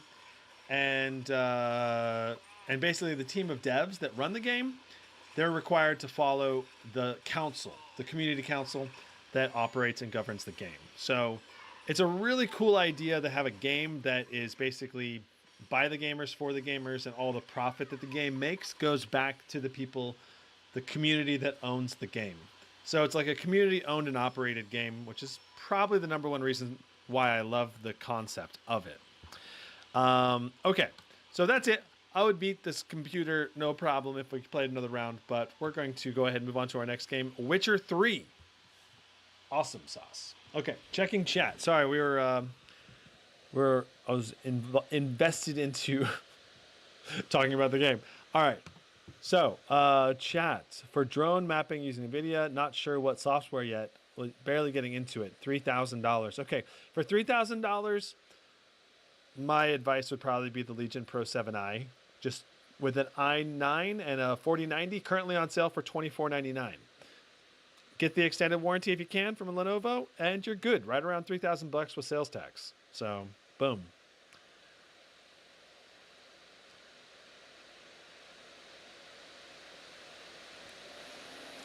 Does this 1920 by 1200 support variable refresh rate? No. No G-Sync on this bad boy.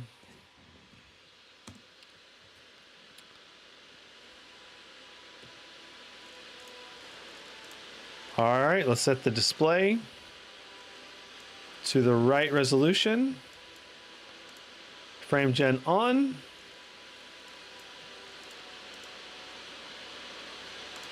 There we go. Graphics, ray tracing on ultra. DLSS will go to quality.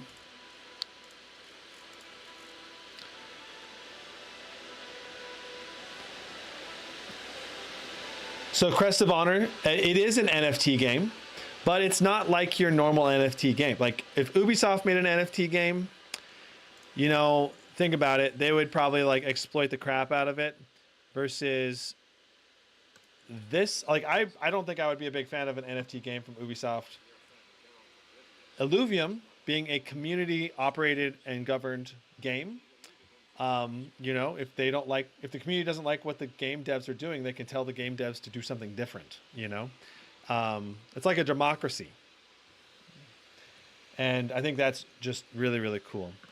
But the main advantage, in my opinion, to the Illuvium and the NFT system is that the users will be able to own and trade the assets. Say, like in Pokemon Go, I'm a big Pokemon Go fan. I'm like level 29 or 30 or something. I'm like close to the max level in Pokemon Go. I've spent hundreds of dollars in that game, maybe even $1,000 in the game, buying Pokeballs and all, you know, all the upgrades and stuff. And I can't do anything with all the Pokemon I've caught. I can't sell them. I can't, there's no value to my account. There's nothing I can do about it. I can't, you know, it's against the terms to even sell the account. But in Illuvium, the creatures I capture, I can sell to someone else. If I get something that's super rare and super valuable, like the equivalent of like a Mewtwo or something, like I can go sell that for maybe $100, you know, or $1,000 or whatever it ends up selling for. I'm not sure. It depends on the creature and the rarity and all that stuff. So I think it's just a really cool concept to give the community of gamers ownership over their own assets. And I don't think just because it's an NFT game or built on the NFT ecosystem or crypto blockchain ecosystem, it's nothing to be afraid of. It's just a way, it all depends on how it's used. Like NFT and blockchain is all about, it's a tool, and if it's used well, it benefits the people and the community that uses it. And if it's used poorly, executed poorly, it can be used to exploit the community, just like any other system or marketplace. So, okay, let's go ahead and start this benchmark. Here we go. So ray tracing on Ultra, DLSS on quality, frame generation enabled. Let's see if we can get over 90 FPS at least. Would be the target right now, and we are hitting over 90 FPS, which is great. Very good.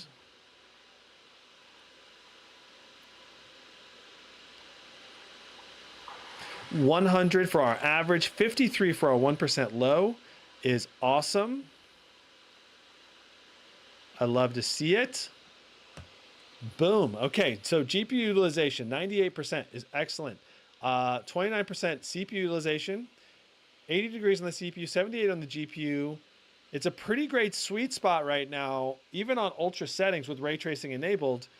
If we wanted to get max 144 hertz refresh rate gameplay, we can just disable ray tracing and get, let's see, can we get over 144? Yes. 165 FPS with disabling ray tracing is a pretty big step up. And that's probably the way I would play the game, though we're over 100 FPS even without it. So no big deal playing with or without ray tracing in this game. Man, I can still see the ghosting even in The Witcher 3. It's kind of sad that this display ghosts so much. Okay, so we're ready to get into the final summary review. Let's do it. All right.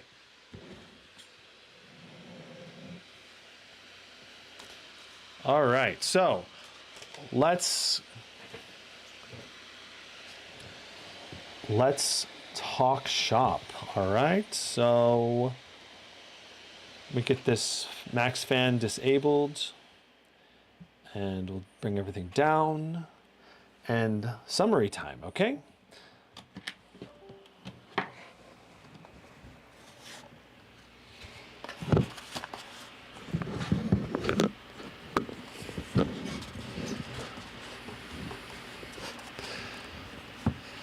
All right. So, I mean, it's okay, Crest, if you're not into NFT games. I'm not pushing you to do it. If you want to do it, you can do it. If you don't, you don't. And to each their own. That's what I'll say. But I think it's really cool. In my opinion, I think it's a really cool technology when it's used in the right way. That's the way I'll say about it. Okay. All right. So let's get into the final summary of everything. Here we go. Make sure my mic is still on. It is. Okay, good. All right. So what's up and welcome to my Crosshair 16 Final summary review. We just did over a 3-hour live stream talking about this laptop, benchmarking it, testing a bunch of different games. And in many ways, this laptop is great. And in other ways, in crucial ways, there are crucial flaws that make it difficult to recommend this laptop almost at any price point. But maybe it's still worthwhile for certain people. We're going to get into that. Okay, so there's a lot of pros and cons with this laptop. Let's do the quickest, like shortest summary version of it right here at the front, right? RTX 4070, when it's on sale for $1199, is great value. It's a high power 140 watt RTX 4070 with an i7, 16 gigs of DDR5, RAM running at 5200 mega transfers, and with a 1920 by 1200 full HD plus 16 by 10 aspect ratio, 16-inch 144 hertz display. On paper, that all sounds great, okay? And it does put out great performance. But the Achilles heel of the Crosshair 16 is the display quality. We ran into, when we did the Spider 5 Elite test, okay, we only got 285 nits brightness and 71% sRGB, which is not good. It was like 55% Adobe RGB. That's really poor for a $1,200 gaming laptop. Retail full price, $1,400. That's very poor. And I just think MSI has got to stop putting in lower quality displays into their more budgety oriented laptops. Now, other big pros and cons: plasticky build, meh ports. We're going to get into that. Excellent keyboard. I love the keyboard. Very stylish. Lots of functionality to the keyboard as well, with a number pad on a 16-inch chassis. Love it. Overall, this thing is a real mixed bag. And it makes it so that even at $1199, I'm like, can I recommend this? Probably not. I mean, unless it's just dramatically cheaper than the competition that has better displays and has better ports and probably has some better build quality. All right, those three things about this laptop are its Achilles heel.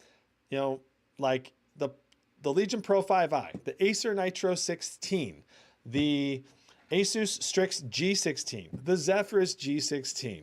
There are, like, I can rattle off like 7 different laptops that have better displays around the same price point, at least when it's full retail price. Okay. And that makes it so that I'm like, I think at this point, the price I can recommend the MSI Crosshair 16 is probably $999.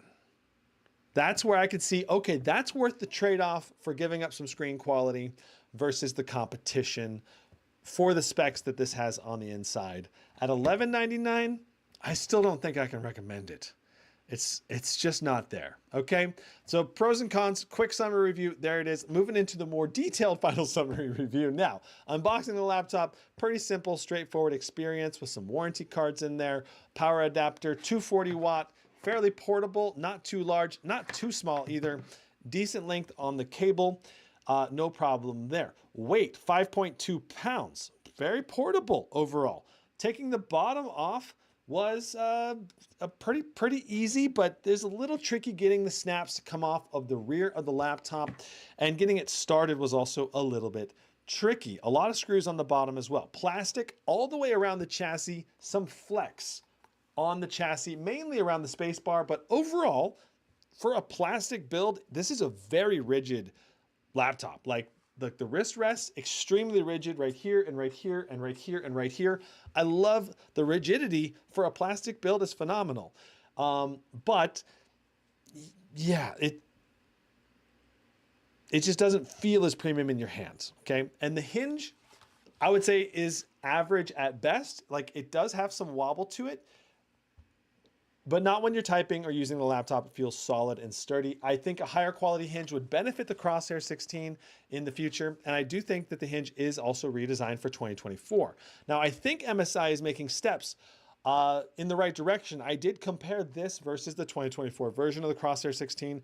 And they, for example, have a QHD display. in the 2024 version, and I think it's a higher color gamut display, probably with over 300 nits brightness, which is the way they need to go. So I think MSI is on the right track. Another Achilles heel, no G-Sync, okay? And there is ghosting on the display. So when you do fast movements in games, you will see kind of a smearing effect. And that can be disheartening for someone that plays fast-paced games. And I think most gamers want to play fast-paced games on their gaming laptops. So again, $11.99, $9.99. I mean, can I really recommend it over a less powerful laptop that doesn't have ghosting and has a better quality display? Yeah, honestly, probably not. Like, it's really tough. The only way I could be like, yes, buy this, cheap price, use the extra money you save to buy an external monitor that's high quality. Like, you can get a pretty dang good, nice external monitor for 200 bucks. So save the 200 bucks, get the external monitor, use that on your desk, and then bam, you got yourself a better overall setup if you're mainly gonna be keeping this on your desk. And this has got enough juice to play full HD plus games extremely well. Even QHD games, it'll do quite well, but 8 gigs of VRAM will be a limiter there. So you'll probably have to be able to fiddle with some settings to reduce textures and maybe other graphical settings to get playable frames. But generally, most QHD games will actually play still really well. MSI, of course, has a great BIOS. Lots of functionality in there with some undervolting settings and overclocking settings that I don't have time to fully fiddle with, but maybe would allow you to undervolt this, which is rare for an Intel i7-13620H. Usually H processors don't have those settings. I don't know. That's interesting. Ports on this guy are disappointing, okay? You've got a USB 2.0 over here on the left, which is not useless, but almost useless because you can only really use that for a keyboard and mouse. No data throughput and a lower wattage charging rate with their two USB A 3.2s are nice. Gen 1s though, so they're not the latest gen. USB 3.2 Gen 1 on the USB-C here. No Thunderbolt 4 support, no full-size SD card slot, no micro SD card slot. You got a mic port and an HDMI 2.1 that's a high speed, which I like that. And a upward facing Ethernet port is great. I like the ports. I like some of the ports. There's just missing key functionality within the ports. And I don't even know why they put a USB 2.0 on here at all. They should have put 3.2s at least on all of them, I think, in my opinion, because 2.0 is not quite useless, but almost, right? So I would have liked to see an SD card reader. That would have been okay without it. Thunderbolt 4, I think, at the $1,400 price point is a must. And one more USB-C would have been excellent at the $1,400 price point as well. So ports are pretty meh. When we took off the bottom, okay, great cooling solution, lots of heat pipes, lots of cooling potential. We did get this up to the 140 watt power limit on the GPU, but we kind of got close to the thermal limit on that GPU sometimes. Even when under max fans, we were kind of getting into the low 80s, which means that if you were in a warmer environment than the room I'm in a 73 degrees Fahrenheit room, then if you're in a warm environment, you're going to thermal throttle with this laptop at the 140 watt power limit on the GPU.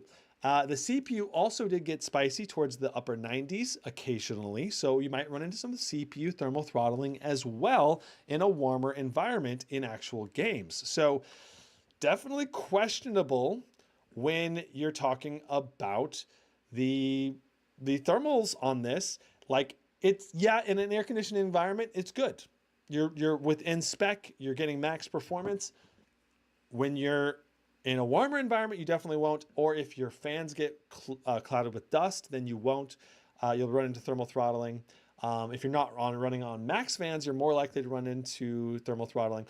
Either way, it's a high performance RTX 4070, and the i7 in it does get to high performance levels, no problem, pretty much, at least in an air conditioned environment.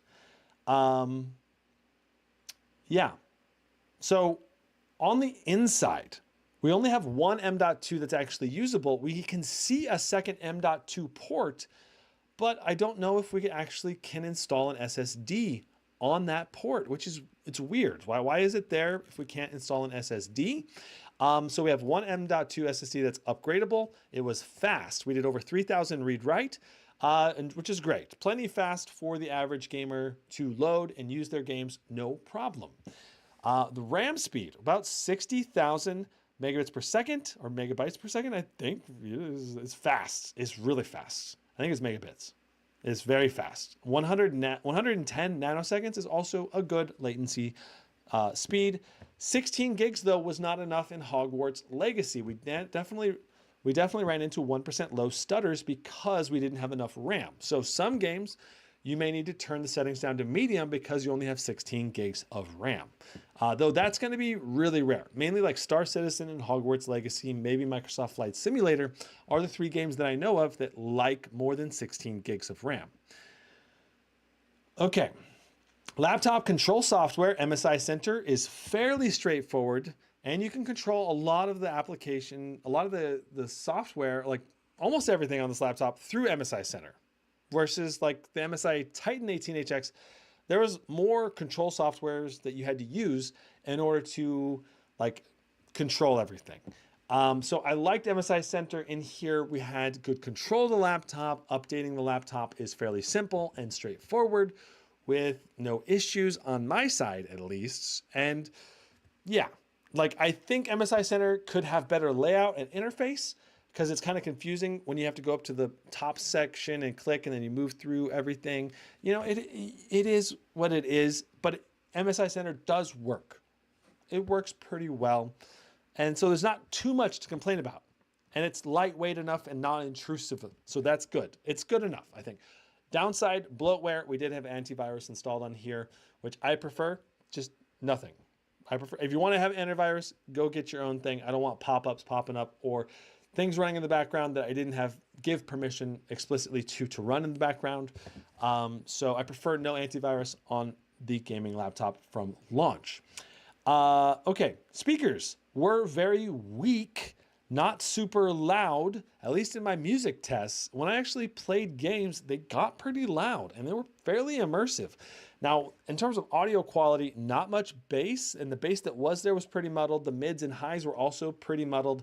Gave the speakers overall a 6 out of 10, like basically a little bit below average, because I would say the average gaming laptop does like a 6.5 or 7, and this is definitely below average in terms of gaming laptop speakers. Fan noise testing, 55 decibels at max fan, was not too loud. And when we went down to extreme performance, was basically the same, I believe, almost the same decibels. But balanced mode was actually pretty quiet at only 45 decibels and still a good amount of wattage going through the GPU and CPU. Actually, balanced mode shifted more wattage to that CPU. So CPU-bound games, balanced mode might actually be better performance at lower fan noise. It's hard to say without doing extensive testing. Silent mode, unfortunately, was basically unusable with this laptop because we only had 25 watts going through the GPU, and that's just not enough to make a usable gameplay experience. You need closer to 40 watts. So I don't know why MSI didn't up the wattage on the silent mode to say 40, 45 watts. Would have been the better choice. AIDA64, we already did that. CrystalDiskMark, we already did that. Cinebench R23. 16.3 thousand was our high score, or around that, which is good, especially for a $1199 price laptop, but not amazing. You can get more performance for your money with some of the other laptops that are more CPU focused.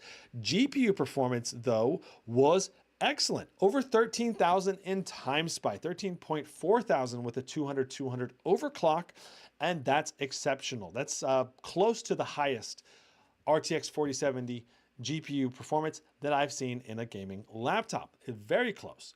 Apex Legends was very high FPS, but unfortunately the ghosting on the display, that also means a slightly slower response time. In addition to it only being 144 hertz on the refresh rate, mixed with the lack of G-Sync, so you have screen tearing. So it's like a combination of ghosting, screen tearing, all put together. It just makes esports on this laptop very meh in terms of, like, I feel like I was playing with a distinct disadvantage compared to normally most gaming laptops. I feel like at least ones with good displays, fast responsive displays with G-Sync, I feel like it's an advantage over the average gaming person out there. And this one, I felt like I was at a disadvantage. So not great, but very high FPS. In terms of system performance, it was excellent, like close to 300 FPS, 280 or something like that for average,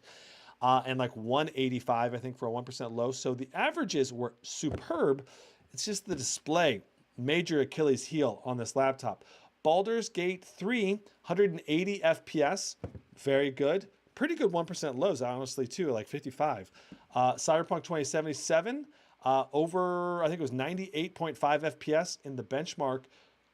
We averaged with MSI Afterburner over 100 FPS, very good in Cyberpunk, because we didn't run into VRAM issues because it was only at full HD plus resolution. If this was QHD plus, Cyberpunk of 2077, of course, wants more VRAM than the 8 gigs on this RTX 4070. Dead Space, very good performance. I can't remember the exact numbers, but I think it was over 100 FPS, and honestly, very good 1% lows, over 50 for a 1% low. Usually 1% low in Dead Space is like 30, 35 or something like that. So very good overall Dead Space performance. Dragon's Dogma 2, 50 FPS in the city, and some pretty stuttery gameplay inside of the game. I attribute that to the devs of the game rather than the laptop, because I don't think the laptop is the bottleneck here. Very poor dev optimization in Dragon's Dogma 2. God of War, very good gameplay. I think we were in the like 70s and 80s on Ultra and over 120 on original settings. Very good. Like, you're going to have a great God of War gaming experience. And the screen tearing and smearing was not as big a deal in a game like God of War, unless you start moving really fast, and then it can kind of happen even in a game like that. Helldivers 2 was super fun, and it's slow enough paced, and I felt like I had a great experience. Didn't really notice much on the screen tearing or ghosting as much as well, because it's a third person, a little bit slower paced shooter. Did get team killed a lot, though, so that was a thing, I guess. They they killed me like 4 or 5 times with their turrets and their guns and their arc things. They did the murder on me pretty bad. My teammates, that is. That's not the bugs. The teammates did that to me.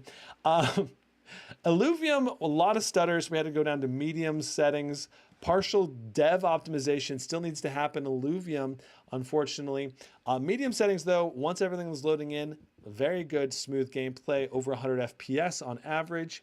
And of course, in Arena, very good FPS as well, and more optimized in Arena because there's less game assets, I think, in the Arena mode. Hogwarts Legacy, lots of stutters. We didn't have enough DDR5 RAM. We needed 32 gigs, only had 16. Running into that cap on ultra settings, we stepped down. We turned off ray tracing. We stepped down to high, still stuttering, and we stepped down to medium. Finally, good gameplay on medium settings, but that was because of the DDR5 memory bottleneck. So a couple potential bottlenecks here. Witcher 3, very good gameplay, very good experience. Even on ultra settings, turning off ray tracing netted us a lot more FPS, though. Went from like 100 with ray tracing to like 160 without. So overall, I mean, this thing has the system, the gaming chops, the performance that you need, that you want. It just doesn't have the display. It just needs a better display. That's it. Like if it had a better display, like obviously the weaknesses, better ports would be great. More upgradability on the inside would be great. A metal chassis would be more ideal, but I understand it's more budgety friendly type of a laptop. Better ports would be great. A little more thermal headroom would be better, but the thermals on this and the performance on this was actually really good. So using this with an external monitor could be awesome, but I'm like, can I really tell you guys to buy this over the Acer Nitro 16 that has a better quality display, QHD, and I think a little bit better build quality, like a little more firmer hinge on the Nitro 16 as well. Like, and it's the same price. Like, why would I tell you to buy this over that? Or why would I tell you to buy this over the Zephyrus G16, which is more portable? And I mean, well, this one has a 4070, the G16 has a 4060. I mean, it depends on that's a little bit different, I guess. The G16 will vary a lot, but primarily the main thing is the display quality, okay? The display quality on the Zephyrus G16, way better. That's the Achilles heel. Better display, better ports are really needed here for me to be like, yes, buy this over the competition. Currently, if this was $1,000, I could be like, yeah, buy this plus a $200 external monitor and you could be a really happy gamer. But you could also just spend $1,200 and be a happy gamer with the internal display on your laptop, which I think is a better solution. And then later on down the line, you could get an external monitor with something like the Acer Nitro 16, which I talked about earlier in the top deal section of the full live stream. So full live stream will be linked in the description down below if you're watching the final summary review. I think that pretty much covers it for now, but can I really recommend this MSI Crosshair 16? Nah, not really. It needs to be on a major sale and you need to plan to have an external monitor, or you just need to not care about the external, you just need to not care that much about your display quality if you're going to go with the MSI Crosshair 16. And I think that's pretty rare among modern gamers. I think most modern gamers these days are pretty cognizant of display quality, which makes it just surprising how positive the user reviews are on bestbuy.com for this laptop. Very positive user reviews. And yet I'm just like, really? You guys are super happy with the display quality, I guess, regardless. So, I mean, uninformed consumers still okay with it, I guess, but not something that I can really recommend, I guess. I don't know. All right, let me check chat and see what you got for me. If you have any questions, I'll try to respond to you guys. Does the USB-C support power delivery? No, I don't think so. And no Thunderbolt 4 support, no full-size SD card slot, only 4 total USBs, including the USB-C and A together.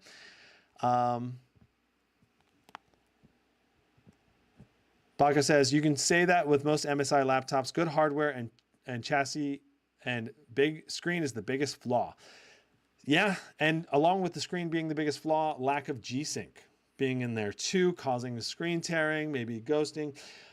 I think MSI is going to be addressing this for a lot of the 2024 laptops going forward though. So I would say reserve judgment, not G-Sync, but they'll resolve the display quality issue that I think a lot of users have with the MSI laptops for 2023 and previous budgety laptops. I think even the more budgety ones are going to be at least 300 nits. Maybe not 100% sRGB, but at least 300 nits. Like you got to hit that baseline at a minimum. Even the $800 laptops got to hit the 300 nits in my opinion. Yeah, and I hope at least close to 100% sRGB, if not more than 100% sRGB, would be, I think, the ideal. 100% sRGB with at least 300 nits for even the $800 laptop is, I think that's a good baseline for even the most budget laptop. Okay. Okay. I don't see any other questions in chat. That's my review of the MSI Crosshair 16. I hope you enjoyed it. Be sure to subscribe, hit the like button, and I'll see you in the next one. I have the Asus TUF A16. I also have the Scar 18 versus the MSI Titan 18HX coming up. And the HP Omen 14 versus the Zephyrus G14 head-to-head battle. Those are the next live streams currently on the schedule. And I'll see what else I can get in for review soon. See you in the next one. Brandon, out. Huzzah.